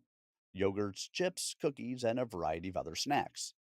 Basically, the breakfast spread of a four-star hotel that just so happens to be surrounded by jungle and bald heads. Clean, sweet mountain H2O, both hot and cold, was always available no matter the time, in massive urns, making sure that hydration was never an issue. Deprivation? Not in the slightest.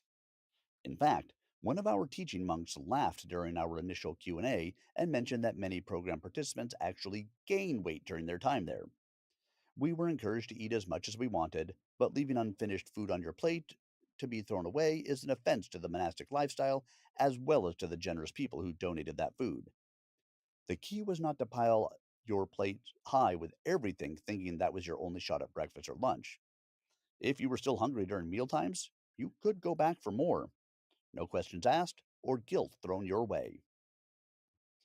At the head of our table, next to me, sat a rotating cast of our monk teachers, who would lead us in the pre meal blessings of the triple gems and regale us with stories ranging from the deeply allegorical to those that seemed designed to remind us that spiritual lessons could come with a dash of humor. We blessed our food, the lay volunteers who cooked it, the facilities, and the generous strangers who donated food through the local alms exchange or just straight up gifts. Those were, indeed, gentle times, filled with camaraderie, reflection, and, of course, a fair amount of light-hearted ribbing. No one was immune to little practical jokes at their expense. One morning, a brother monk, in his quest for sweetened condensed milk to add to his coffee, accidentally grabbed a bottle of salad dressing. Hey, Kewpie mayonnaise looks like condensed milk, okay? Unaware of his mistake, he poured it in, stirred it up, and took a few sips, only to discover his coffee was, well, not the rich, creamy concoction he was expecting. I made sure to bring this up at every available opportunity until the joke got decidedly cold, though I wasn't the only one. Just saying. After breakfast, cleanup was a group effort reserved for us not yet monks. A humble post meal ritual we approached with whatever scraps of awareness we could gather between introspection and the creeping heat of the day. We washed dishes together, swapping stories and discussing the Dhamma. A kind of camaraderie emerged through the clatter of cups, bowls, plates, and the squeak of rinsed utensils. When we were done and everything tidied up, we were free. Free to roam, free to think, or not think. Some wandered to the monastery library. Others journaled in sunny corners, trying to make sense of whatever internal earthquakes had rumbled through them during morning meditation. Some of the guys made their way to the riverbank to sit in the sun and relax, an activity that I enjoyed as much as the snakes, leeches, and spiders who, in the jungles of Thailand, don't always RSVP. They just show up when you're not looking, more often than not simply to say hello. They all seemed to like us monks, until, of course, they didn't. Those were moments I'd frankly rather not remember. For those of us more socially inclined, the stoop of our tent platforms became the front porch of temporary brotherhood. We sat on the edge of the platforms or on the steps, swapping stories, finding out more about each other, sometimes delving deeper into some serious life questions, cracking jokes, or just watching the jungle breathe around us together as we listened to birdsong and watched the huge golden orb spiders slaughter anything that was stupid enough to venture into their webs. It reminded me of Brooklyn in the summer, where stoops are confessionals and comedy clubs all in one. Out here, though, we were stoop dwelling monks, hoodlums, but with bug spray. And strangely, it worked. The stillness, the talking, the odd mix of sacred routine and covering any open skin with DEET, it was becoming something like home, if only in that moment. At 9:30 a.m., we returned to the meditation hall for Dhamma class, a half hour more or less of teachings, followed by a full hour of meditation. Of all the sessions built into our daily rhythm, this mid morning meditation was my favorite. By then, the early morning chill had lifted, the body had moved, the stomach was no longer bargaining for attention, and the mind, already having navigated breakfast, chores, and a bit of shared R&R, seemed more willing to cooperate. There was a kind of readiness in that hour, a quiet window when everything aligned to make stillness feel natural rather than forced. I often sank into those sessions with an ease that surprised me, not because I was mastering anything, but because I was, perhaps, for the first time, letting go of the need to. Insights didn't arrive with fireworks or fanfare. It came gently, like mist lifting off the trees, just enough to see a little further inside. And on most days, that was more than enough. Afterward, it was time for lunch, our last meal of the day. The lunch spread was just as extravagant as breakfast, but with more noodles and stir fry, meats and seafoods. No one was leaving hungry.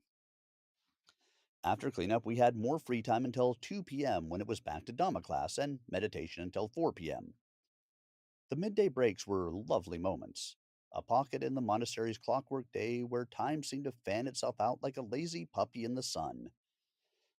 The mountain light took on a syrupy quality, pouring through the jungle canopy like rich golden waterfalls, catching on the dust motes and wings of hovering insects. A symphony of birdsong, less composed, more tumultuous, echoed from their jungle hideouts, with sudden bursts of rustling leaves and snapping twigs below announcing the unseen dramas of scurrying creatures. The jungle, dense and unruly, pressed right up to the monastery's edge like it was waiting for us to let our guard down. The trees, shrubs, and flowering plants formed a tangle of unfamiliar shapes and hues, as if nature had been working from a palette and botany book I'd never seen.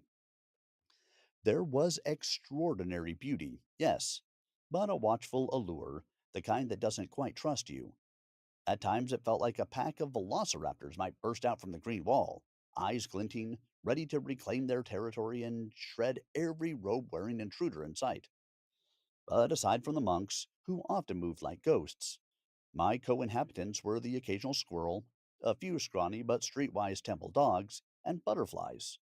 Lots of butterflies. Outrageously colored, almost arrogant in their perfection. They flitted around the back veranda of our meditation hall where I'd sit to meditate, pausing just long enough to make me wonder if they were tiny surveillance drones sent by some celestial intelligence to make sure I wasn't slacking off. Every moment felt like an immersion into the present.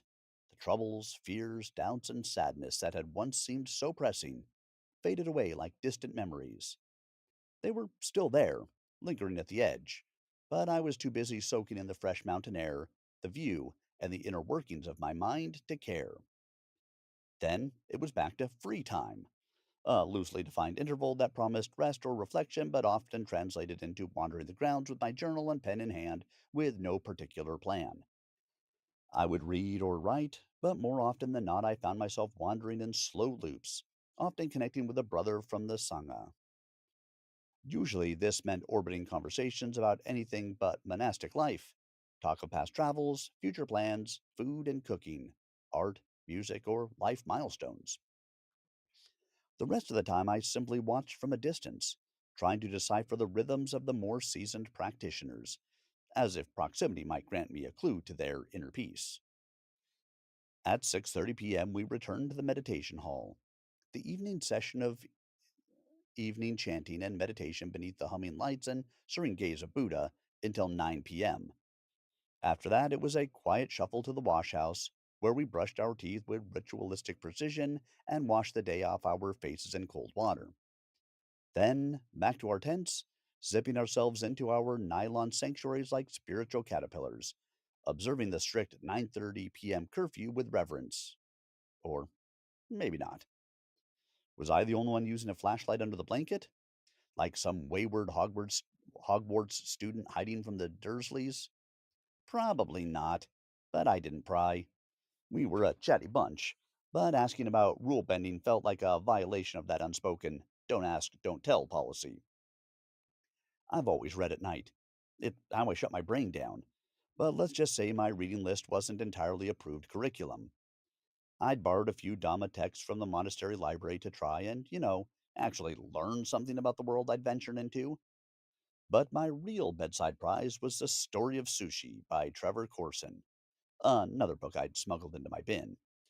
A gripping deep dive into the world of raw fish, seaweed, and obsessive culinary apprenticeships. Maybe not the most enlightenment adjacent material, but it was exactly what I needed.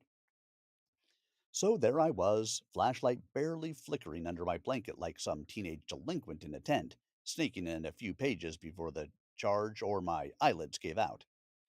Outside, the jungle was more than happy to do its part in lulling us toward sleep. The nocturnal soundtrack was a full throated cacophonic riot of chirps, buzzes, rustles, and the occasional haunting call from creatures who didn't want to be identified. It was chaotic, alive, and oddly comforting, as if the whole jungle was saying, "Don't worry, we're awake, so you don't have to be." And that, my friends, was the schedule. Rinse and repeat for a month. On Thursdays, the schedule shifted. Instead of the usual mid afternoon Dhamma talk and meditation session, we'd gather down by the lazy little Luang River, which was, let's be more honest, more of a stream with big, rapid aspirations, on the thatched open air platform known as Sala 1. The Sala was a favorite hangout spot even on non confessional days, a breezy perch with enough space for 20 monks to sit in a circle, plus a few cushioned wicker chairs and couches for reading, journaling, chatting, or contemplating our spiritual progress while slowly roasting our upper bodies into the perfect shade of Thai tan. But on Thursdays, the Sala took on a new vibe: equal parts group therapy, Dharma themed summer camp, and deeply sincere soul stripteases, led by one or two of the teaching monks who'd show up with a prompt like, "When did you last feel truly seen?" Or, "Why are you here?" Or, What are you still holding onto that no longer serves you? We were invited, encouraged, gently pushed, or outright volunteered to speak our truths. It was the Buddhist version of a trust fall, minus the physical risk, but with way more emotional exposure. Since I barely knew these guys, and also because I've long since abandoned the illusion that protecting my ego does anyone any good, I went all in. I sliced my aortic soul wide open and let the guts spill out. Childhood hangups, identity crises, daddy issues, divorce, spiritual doubt, the full psychological mixtape. I held nothing back. One monk later called my approach brave, but I think what he really meant was unfiltered and mildly alarming. Still, something shifted after that. People followed suit. One by one, the masks dropped. We heard stories of heartbreak, addiction, lost faith, faith found, loneliness, longing, confusion, the whole shared human mess of it all.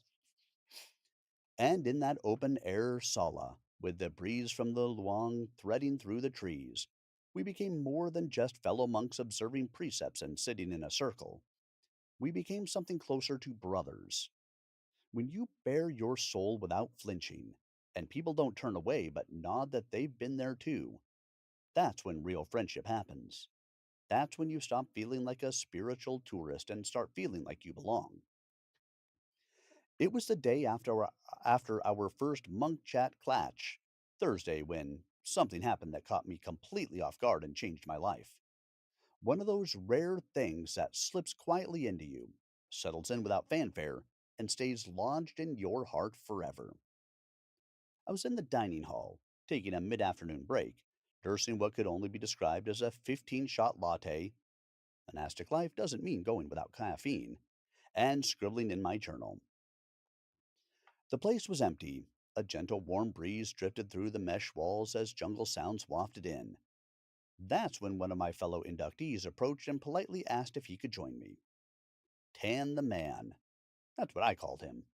He was a quiet guy, or so I thought. From Singapore, wiry, muscled, tattooed, calm, with a kind of cool detachment that had me assume he was just here for meditative tan and some peace. I knew only one other thing about him. He worked as a dive master on a small, impossibly idyllic island somewhere I hadn't heard of.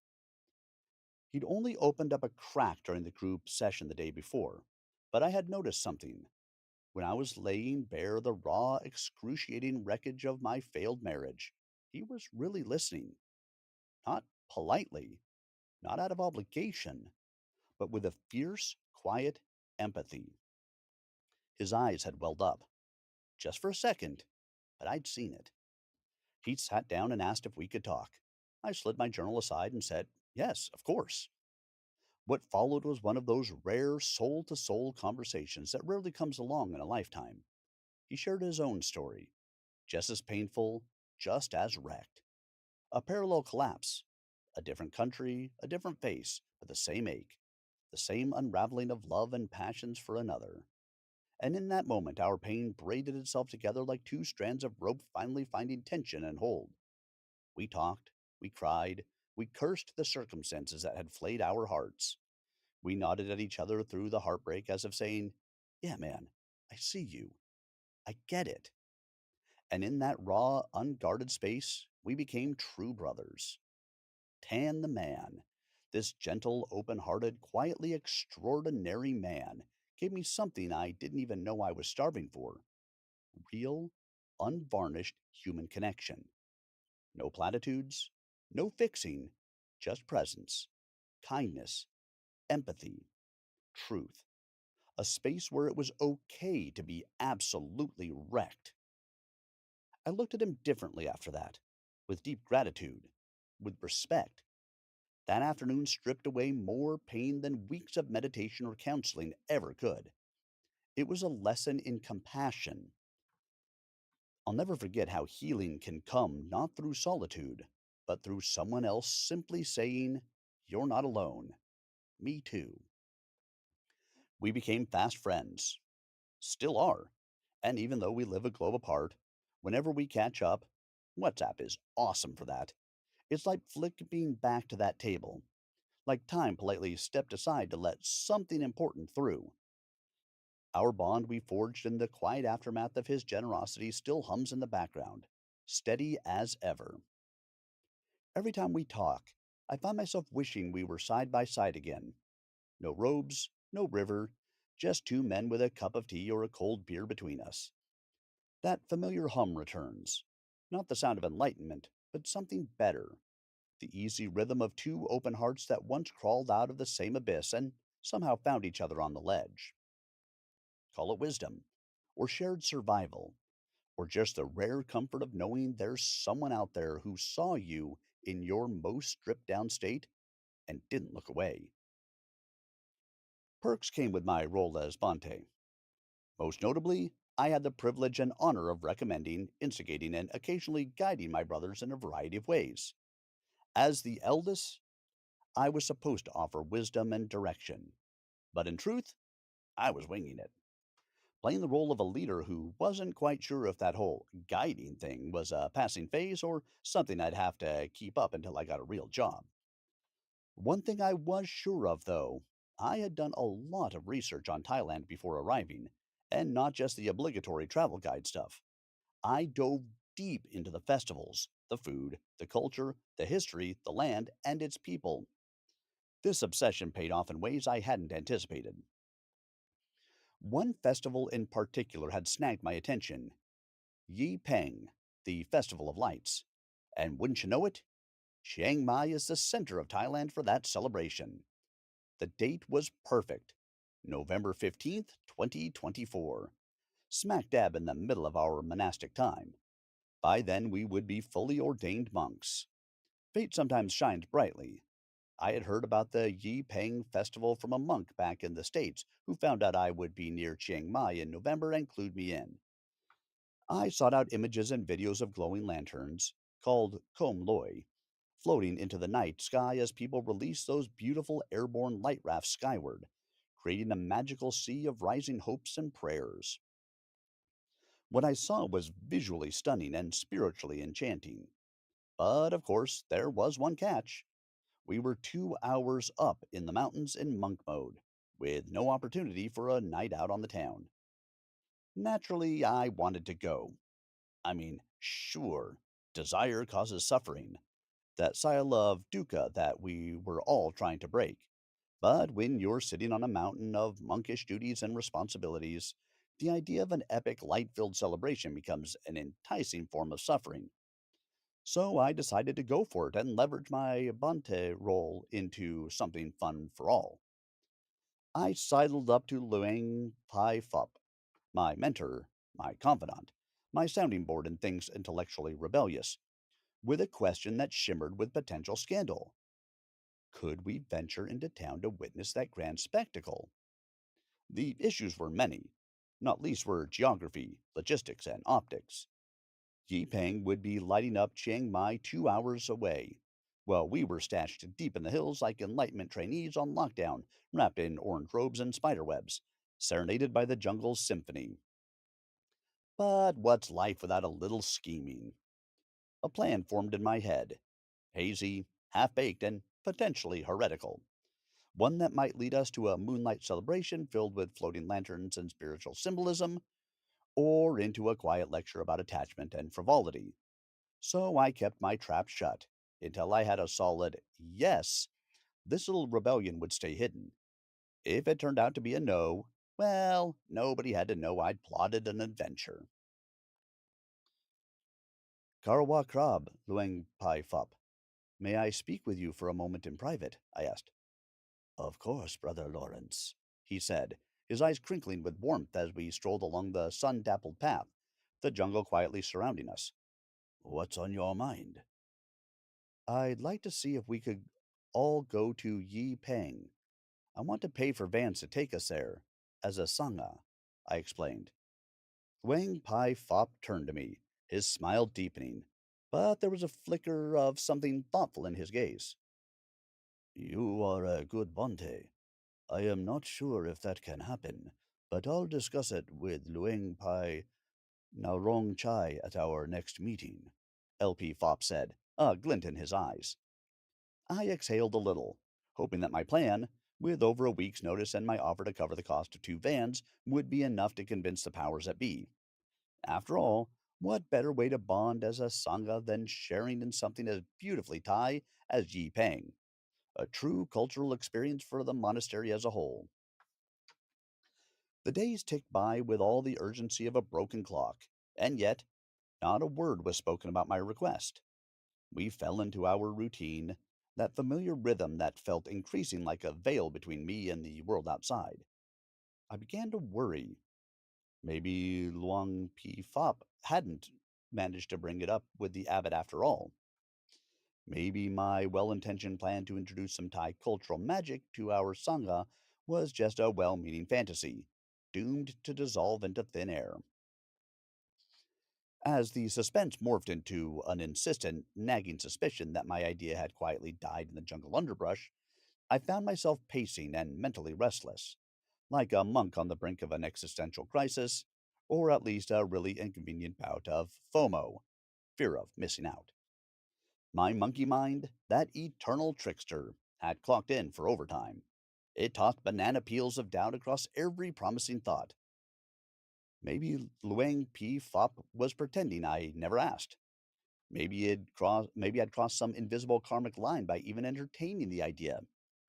Maybe there was now a special chant dedicated solely to my lack of discipline. I tried to meditate it away. I really did.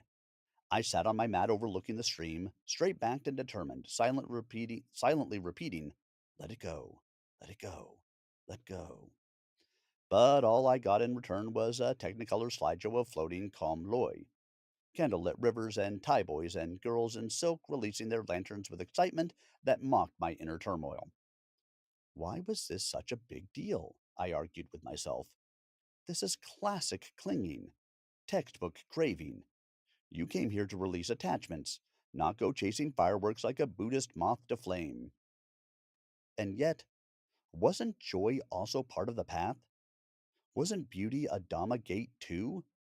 Hadn't the Buddha himself, at some point, cracked a smile?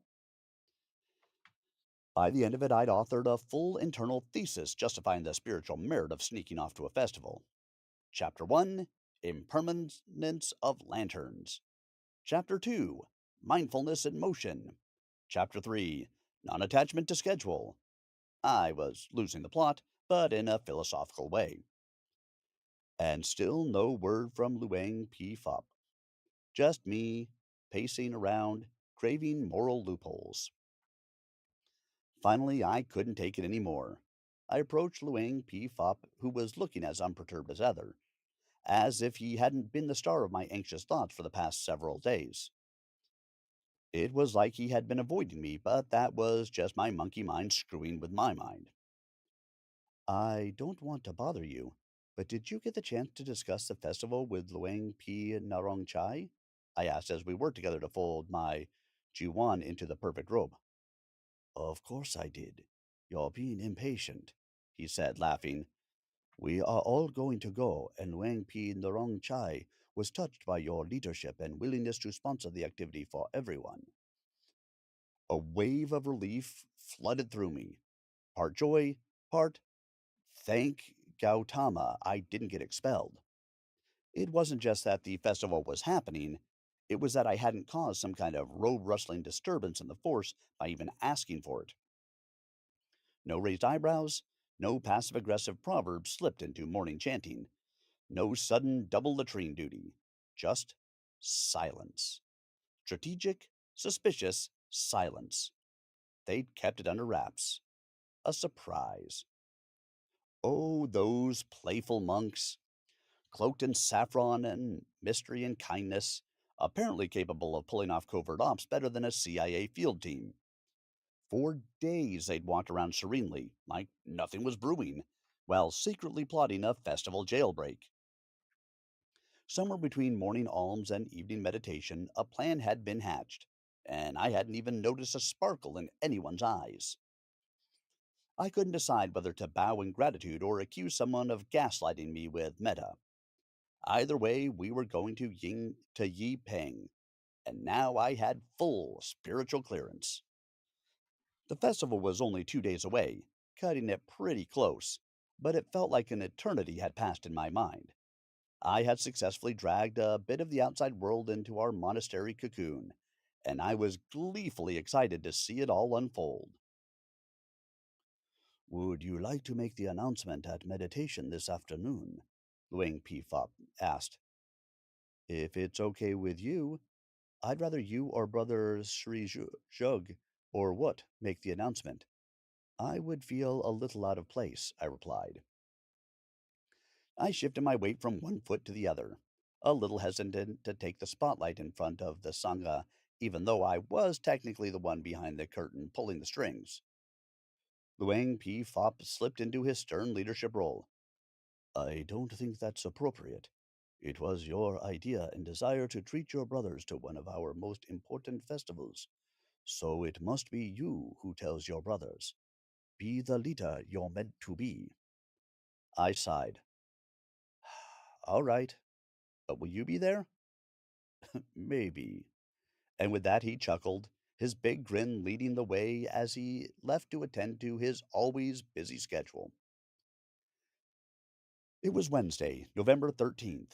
As 2 p.m. rolled around, I made sure to arrive at the meditation hall early, strolling in with the deliberate serenity of someone who had news and was trying hard not to look like they were vibrating with excitement. I'd taken extra care with my robes, creased and wrapped with the kind of obsessive precision normally reserved for origami swans and sushi chefs. If I was going to be the bearer of glad tidings, I figured I might as well look like the man who had his spiritual and sartorial act together. Call it vanity, call it mindfulness. Either way, I wasn't about to announce a sanctioned escape to one of the most dazzling festivals in Thailand, looking like I'd just rolled out of bed. To my surprise, Luang Pi Narong Chai, our brilliant abbot and head of our monastery, was already there, seated at the teaching desk with that same serene smile he always wore. I sometimes wondered if he slept with that expression on, like an enlightened Cheshire cat. Up until then, his appearances had been rare as his time was spread thin across his vast responsibilities in the Dhammakaya order. So when he did show up, it meant something. Once our sangha had settled into place, mats aligned and back straight, I led the incantation, paying respect to the Buddha and our teaching monk. We then paid homage to the triple gems to start the afternoon session. Then, without missing a beat, Luang P. Narong Chai turned his smiling gaze toward me and said, Your Bante has something he would like to share with you. I rose. Hi. My name is Luang P. Satibalo, and I'm an addict of fun. A few grins broke out, recognizing the classic 12-step program intro, others just enjoying the awkward charm of it. Either way, the ice was broken. So, I hatched this mad plan, thinking we could all attend the Lantern Festival down in Chiang Mai. We all get to go on Friday, I announced. Silence followed. Then a few smiles cracked open. Then came the clapping, hesitant at first, then growing louder, and finally a chorus of "Thank you, Bante," rang out from some of my brothers. I think it took a moment for it to register. We were going to town. We were actually going to witness one of the great spectacles that captures the attention of the world every year, and we'd be fully monked up in our robes, heads shaved, and compassion flowing outwards like a tidal wave. Lanterns, lights, celebration. Bring it on. After the extraordinary privilege of listening to a Dhamma lecture from our abbot and sharing a meditation session with him, one of those quietly powerful moments where the air smells sweeter, I stashed my mat and hurried to catch up with Luang P. Narong Chai as he glided toward the administration hall. And I do mean glide. The man didn't walk so much as float, like gravity was an optional setting he'd long since disabled. Robes flowing, his steps inaudible, serenity radiating off of him like incense smoke. He didn't even turn around when I approached. He somehow knew it was me. Hello, Luang P. Tibolo, he said softly, using my monk name. Yes, that's me. I know. It has a certain ancient wisdom ring to it. That was fun, he added. The appreciation from our brothers was quite wonderful. I chuckled a little awkwardly. I've never really known how to take a compliment, but yes, everybody was incredibly kind. Then, getting down to logistics, I'll find Luang P. Fop and head to the warehouse to grab some cash for the vans. Just let me know how much it'll be, and I'll take care of it. But he just gave me his classic Narong Chai smile, equal parts compassion and knowing amusement. You won't need to do that, he said. We've decided the monastery will cover the costs for the trip. I stopped, cold, floored. But I want to do this, I said, and I meant it. I wanted to give this experience as a gift, a thank you, a memory. We know you do, he replied, his eyes warm and steady, which is exactly why it's our honor to do it for you and for our brothers. And just like that, I was wrecked. Gratitude welled up in my throat, sudden and humbling, stinging my eyes. I thanked him with every ounce of serenity I could summon, overwhelmed by a simple truth I hadn't expected. Real generosity doesn't just come from giving, it also lives in letting yourself receive. I wandered down to the Luang and parked my butt on the grassy banks after a thorough snake, leech, and spider check, which, for the record, is not paranoia, but a healthy respect for the local ecosystem gained from experience, and let myself just sit. I meditated not on breath or sound or posture or any of the usual inward stuff, but on generosity, the kind that gives without needing to be seen, the kind that asks nothing in return, the kind that reminded me that we're all carrying each other, whether we realize it or not. I was gazing into the moving waters of the Luang with the kind of soft, half lidded focus that comes only after a long sit, where the world is quiet and you start to feel more like a tree than a person. Simply there, breathing, still. I wasn't meditating anymore. Not exactly. I was just being, eyeing the way light played on the surface and how the current carried little bits of leaf and story downstream. I felt a presence behind me, that subtle shift in the air, that sixth sense you develop when you've been living among people who walk like cats and open doors at the volume of a whisper. I gently peeled myself out of that liminal headspace, half expecting I was about to be playfully shoved into the river by a gang of robe clad merry pranksters. Fair enough, I thought. I'd earned it. But instead of a splash, I felt hands reaching out, not to push, but to pull. A few arms slipped around my shoulder. A couple of warm pats landed on my back. Smiles, nods, murmured thank yous. A gentle hug. Not big gestures, but heartfelt ones.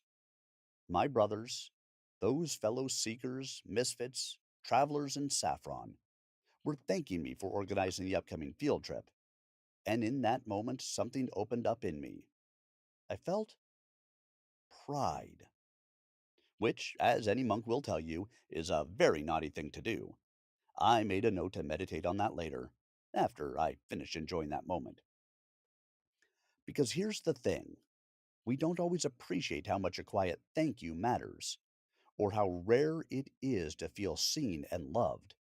But in that shared moment, there was no doctrine, no dogma, only humans, stripped down to the basics: kindness, appreciation, and the unspoken bond of a group of men who'd chosen stillness over speed and reflection over reaction. That little meandering river never looked more beautiful.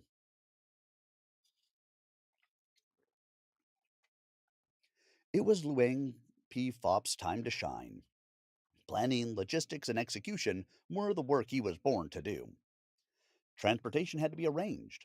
Local monasteries had to be notified of our intention to attend the festival, ballet being what it is. The timing for the day, from city arrival to festival time, needed to be dialed in. And finally, rules had to be established. How we, as newly ordained monks, were expected to behave while out in public for the first time, en masse, in our robes. Luang P. Fop tackled it with all his usual vigor, energized by his checklists and the challenges. The day before the festival was my birthday, a quiet one, the kind that creeps in unnoticed, like a cat through an open door. The idea of impermanence, of everything fading, everything shifting, etched itself deeper into my mind as the date rolled around. Another year passing while I was monked up, wrapped in robes instead of party clothes, eating sticky rice instead of birthday cake. No calls from back home came through, though I was allowed my phone just in case. No family gathered around a cluttered table. No wine, no toasts, no one setting the salmon en brochette on fire by accident. Not that I needed a party, but come on, where was my damned cake? Still, the day was kind. I was sitting out on my stoop in a pool of mid morning sunlight, watching my arachnid neighbor Boris, a golden orb weaving spider who had taken up residence beside me, build yet another architectural masterpiece with unsettling speed and terrifying grace. I'd begun to swear I could hear him grow as he plotted world domination. Or maybe just lunch. Then Tan the man strolled up. He had a glimmer in his eye, the one that meant either mischief or tenderness, depending on how his breeze was blowing. Without a word, he handed me a small slip of paper, gave me a warm smile, and wandered off like it was nothing, like he hadn't just delivered something that would live in my wallet for years to come. I opened it. Inside was a letter of heartfelt kindness, a birthday blessing. Simple, spare, and so heartbreakingly sincere that I felt the air leave my lungs. It wasn't flowery. It didn't pretend everything was fine. It held up a mirror to the hard truths of life and love and time, and then wrapped them in something soft, something compassionate. Every one of those words rang true and glowed like burning coal. I still have that note, tucked safely away like a revered ancient scroll, a relic of human decency, a reminder that a true friend can speak volumes with a few honest lines. What a guy. What a blessing. And that was my cake. Friday had arrived. Yi Peng Day. After our early morning chanting, meditation, chores, and breakfast, we were excused from our duties and instructed to assemble at the front of the monastery at 11 a.m. There we would board two vans for the journey down to Chiang Mai and the Dhammakaya Center on the grounds of Dutangastan Lana, where we would be treated to the Lantern Festival. Excitement buzzed through the van as we wound our way down the mountain. I shared what little I knew about the festival with my brothers. Yi Peng, the Lantern Festival, is an annual celebration marking the end of the monsoon season, a time to thank the gods for the water that would, hopefully, lead to a bountiful harvest. Always held on a full moon night in mid November, the festival's roots trace back to ancient India and then vanish into the mysterious fog of history. What I didn't know, what none of us knew, except the upper echelons of monastery leadership who kept secrets like operatives in robes, was that as monks journeyed down from a remote mountain monastery, we wouldn't only be spectators at the festival, we'd be honored guests, visiting dignitaries, VIPs in saffron robes, minus the security detail, shortwave comms, and mirrored shades. That revelation was still somewhere on the horizon as we descended from our jungle retreat, stopping at one of Thailand's ubiquitous highway mega stations. Those strange commercial micro communities that dot the highways like oases of air conditioning and neon convenience. These places are miraculous in their consistency. A sprawling gas station, a large spotless public restroom, always a relief, a 7-Eleven or Lawton's, an Amazon cafe, no relation to Bezos, a fast food chain or two, and a few independent stalls selling things that smell incredible but are definitely not monk approved. Sometimes there was even a boutique peddling pastel streetwear, a baffling collection of cropped hoodies, rhinestone bucket hats, and graphic tees that no monk should ever be caught dead in, or cremated in, or reincarnated wearing. As newly ordained monks, we also weren't allowed to handle money. That meant even a bottle of water required a subtle gesture of charades and delegation. If you wanted something, say a pack of menthol lozenges or a banana flavored soy milk, you'd subtly point or nod or make a respectful gesture toward your item of choice, and then a senior monk would float over like your own personal spiritual concierge to make the purchase. It was, in essence, a weird little dance. Renunciation meets retail. The Dhamma meets Slurpee machine.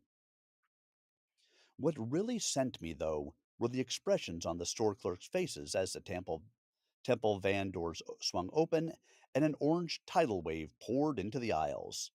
We looked like a Buddhist flash mob, a synchronized formation of shaved heads and serene faces, moving slowly but with purpose, inspecting the snack shelves as if evaluating them for karmic consequences.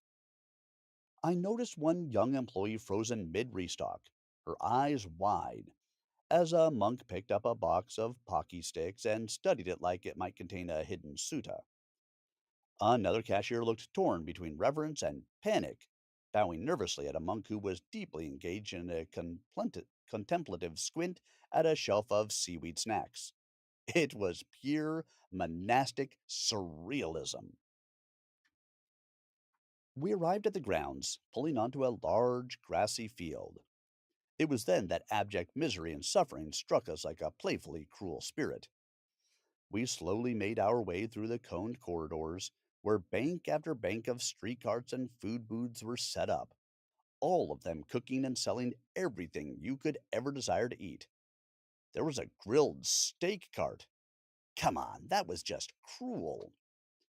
The aromas were intoxicating and tortuous at the same time, because we were not allowed to purchase or eat any of those munchies. Our vans were led through one security barrier after another until we were parked as close as we could get, which happened to be two reserved spots at the front of the reserved parking area. Unfortunately for our noses and saliva glands, next to our vans were a fried chicken cart, a pad thai cart, and a fresh fried donuts cart, all in action, cooking up incredible smelling food, all of which we had to walk past and ignore as it was past 1 p.m., our cutoff time for eating. But those scrumptious items wouldn't be allowed anyway. The first inkling of what was to come hit us the moment we stepped out of the vans. All around us, people stopped what they were doing and bowed and offered wise. Not casual nods, full, respectful bows, hands in prayer position, heads lowered. I reflexively bowed back to one smiling gentleman, only to have him look up at me in surprise, like I'd just tried to tip a statue. Luang P. Fop gently pulled me aside and whispered, "Brother, we don't bow back, only to senior monks." Well, that was awkward.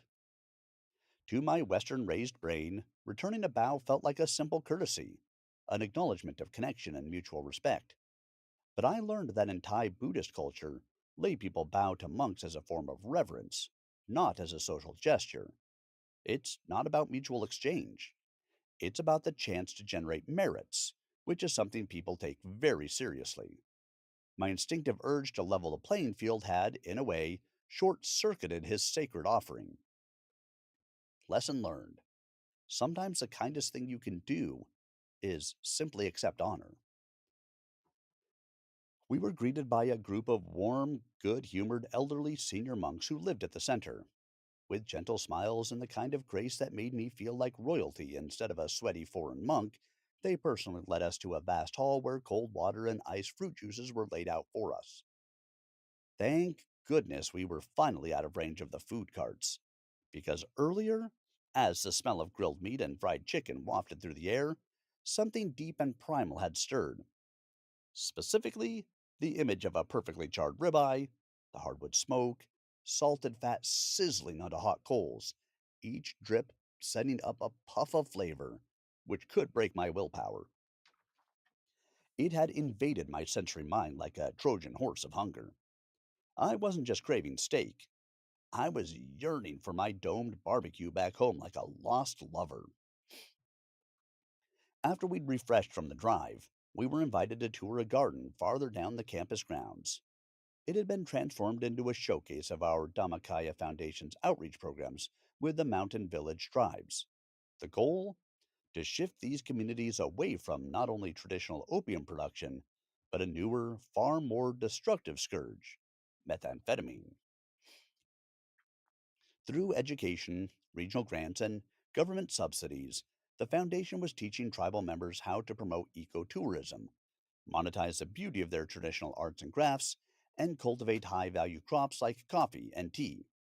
It was economic alchemy, turning poppies and poison into livelihood and pride. The hill tribes had set up demonstration booths, each with polished signage, multilingual interpreters, and displays that told the stories of transformation. It was strikingly professional. Each section was a testament to resilience and reinvention. This wasn't just a feel good PR campaign, it was real, positive, tangible change. After a couple of hours wandering through that hopeful future, we returned to the main hall. We were invited to use a dedicated meditation space on the grounds. Many of us jumped at the chance. The hall was quiet, expansive, and bathed in the golden hush of late afternoon. I settled into a seated posture, and before I knew it, an hour had passed like a single breath. Then a gentle voice pulled us back. One of our teaching monks informed us it was time to prepare for the evening ceremonies. None of us knew what that meant exactly, but dusk had settled over the garden like a velvet curtain, and the stage was clearly being set for something far beyond our expectations. As it turned out, this was an even bigger deal than any of us had imagined. Our host monks explained that the ceremony grounds were centered around a massive tiered stupa where many monks, most of them novices, would perch for the duration of the ceremony. This was monks on display at a whole new level. They asked if we'd like to participate. Of course, we all said yes. There were two options. One group would sit in Padmasana, or lotus position on the stupa, candle jars in hand, holding meditative posture for several hours. The others would join a ceremonial parade, walking three slow, barefooted laps along an arched pathway that circled widely around the stupa and through rows of seats prepared for thousands of ticket holding guests. I chose walking meditation. As beautiful as the stupa option sounded, I knew my knees, and every joint below the waist, would have filed a formal protest. There's just not enough ibuprofen in the world to make lotus pose for hours seem like a good idea for me. I'm simply not built that way. The parade grounds were nothing short of theatrical, professional grade lighting, a booming arena blasting PA system, and music that could have been ripped straight from a Disney princess montage. I half expected dwarves to march by with mining tools. For the 200 of us monks taking part in the walking procession, we were led along a hidden path behind the massive stupa and arranged into perfectly spaced, double row lines. A monk with a flair for order, likely Luang P. Fop's spiritual twin, handed each of us a candle. It came with a handle underneath and a glass bowl on top, shielding the flame from gusts. When the signal came, we began our slow, deliberate march. As I rounded the corner of the stupa and stepped into full view of the crowd, I was hit by the scale of it all. Thousands of people, possibly tens of thousands, had filled the parade grounds, every single one of them dressed in immaculate white, like a spiritual Coachella. These weren't just festival goers, they had paid serious money for those seats. They stood silently, reverently, lining the circular path, bowing as we passed, snapping photos and shooting video of our barefoot procession as if it were the main act. As we walked, I allowed myself a sly glance at the stupa where there was a lull in the paparazzi like masses. Every tier was occupied by monks in lotus position. Candles glowed in front of them like stars caught in amber. It was beautiful and undeniably cinematic. But also, I thanked Buddha I wasn't one of them. To this day, I have no idea what the three laps around the stupa symbolized, but I was more than content walking in mindful circles instead of locking my knees into eternal stillness. Finally, our laps were completed. I was in dazzle mode, feeling a bit like a celebrity. I had slipped into a walking meditation trance after the first round, when suddenly we were done with our duties. That's one of the wonderful things about meditation. Time becomes liquid. Slipping behind the stupa and down a path that was hidden from the public's eye, we handed back our candles and retrieved our sandals. We were now free to enjoy the ceremony, so I and some of my brothers who did the walk followed Luang Pi Wat around the backside of the public grounds to where I thought would be a decent viewpoint. I was wrong. A massive, new, open air marble temple loomed in front of us, clearly still under construction. Piles of construction debris and taped off sections hinted it was months from completion. When we were led toward its wide stone steps, I assumed we'd made a wrong turn or were about to get in trouble for trespassing. But without a word, Luang Pi Wat and Luang Pi Fop, with smiles on their faces, lifted the construction tape like bouncers at an exclusive club and ushered us up the grand staircase. The structure was dark, but with the open walls and full moon light filtering through, we could see well enough to climb without face planting. At the top, we stepped onto an enormous marble pavilion, its scale swallowing our footsteps. It was as big as the Parthenon. We were guided all the way to the far edge, where two long rows of chairs had been arranged for us. Some were already filled with my monastery's senior monks, along with a few unfamiliar faces. I guessed we're the monk world equivalent of high society. Sprawled out before and below us were thousands of festival goers, all organized into neat family groups, each group fussing with their lanterns, prepping for liftoff. The evening's MC, perched somewhere in the area with a mic and impeccable timing, kept the momentum flowing. There would be four synchronized launches, complete with blasting music worthy of a Broadway spectacle. It was a monk's eye view of something I had dared to imagine witnessing, let alone being a part of. And we hadn't even gotten to the main event yet. My Aussie brother River and I shared an amazed and genuinely surprised smile as we were led to our seats. I sat next to Luang P. Fop and put my arm around his shoulder. I looked at him with an incredible amount of admiration in my heart and said, "Thank you so much for making this happen." He looked back at me and smiled and said, "It wasn't me. It was you who made this happen. We just took care of the details." Then the crowd became unruly. Well, as unruly as a bunch of partying lay Buddhist could get. The MC was revving up the crowd, one that needed no encouragement, as she attempted to stave off their zeal for letting their first round of lanterns fly free into the warm night sky. She kept reminding the crowd, as the music built toward a crescendo, to wait for the countdown. And then the first, and then another, and then a dozen, then dozens of lanterns floated up like a spectral dream. It was a beautiful sight to behold. All the while, that poor MC was desperately trying to control the situation, but to no avail. Her performance reminded me of Kevin Bacon in Animal House frantically pleading with the parade crowd, "Remain calm! All is well!" And then she gave up. Abandoning any hope of a stately synchronized countdown, she blurted out, "Five, four, three, two, one!" Thousands of glowing lanterns lifted into the night sky at once, flooding our vision in a way that felt mythical. It was absurdly beautiful. I wasn't sure if it was just me sitting there on the elevated edge of the temple, slack jawed, but every monk was silent, while those with seniority, meaning they had the privilege to carry about their smartphones, were filming like proud dads at a school play.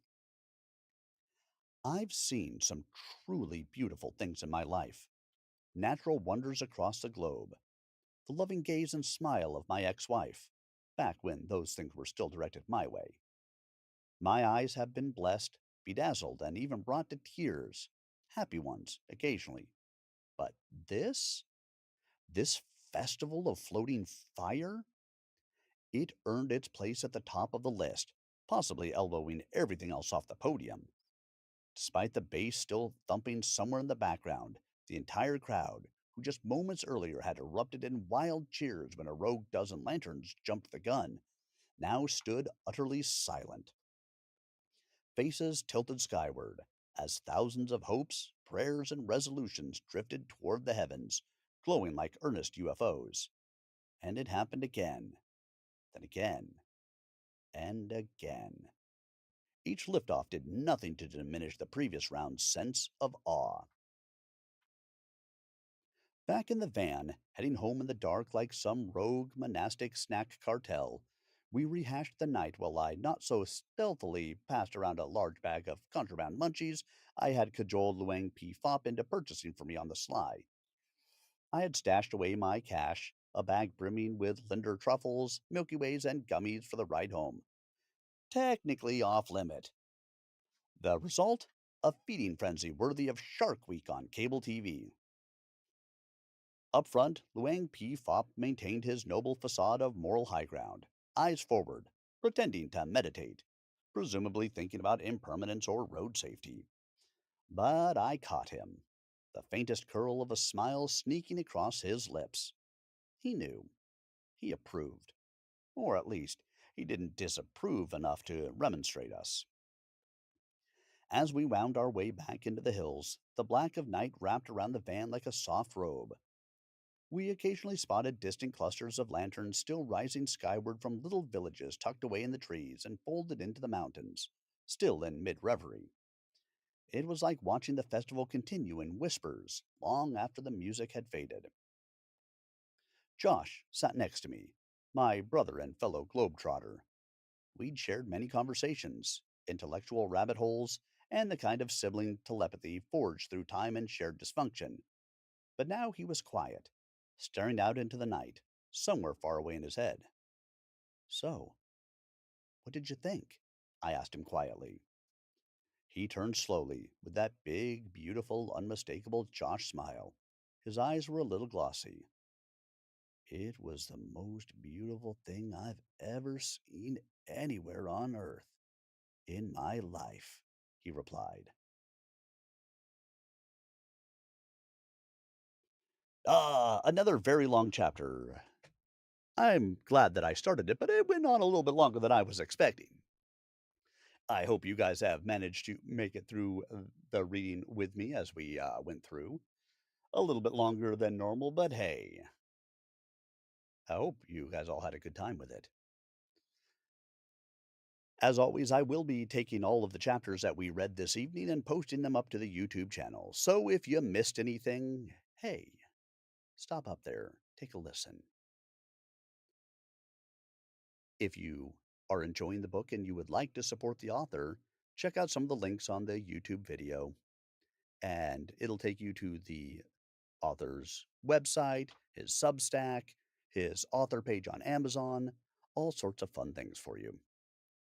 Consider picking up the book, The Flow, A Hedonist Guide to Buddhism, Meditation, and Travels in Thailand, a travelogue memoir by Lawrence Davidson. Give it a read on your own. This seems like the kind of book that could benefit with a reread every once in a while. Hey, what do you got to lose, right? Thank you so much for coming along to spend a little bit of time with me this evening as we did our live story time. I hope you have enjoyed it. As always, if you would, make sure you click those buttons for me. Like, subscribe, follow, whatever that free option is on the pages. I never say no to a donation, but I don't ask for it. I hope you guys have enjoyed it. I will be back again Tuesday, and we will continue into Chapter 8 at that time, and we'll continue to move along. If you happen to be in the United States this weekend, where a snowpocalypse is coming for much of the country, stay safe out there. I know I am supposed to get 1 to 2 feet of snow, hopefully powdery, powdery snow that will be easy for the snowblower to move. 'Cause, yes, I have a snowblower and kids if it needs to be shoveled. But stay safe out there. Thank you so much for spending your time with me this evening. The greatest gift that you can give to me is the gift of your time, and I appreciate that you gave it to me this evening. Have a wonderful weekend ahead and a wonderful week ahead until I do see you again. Have a great night, everybody.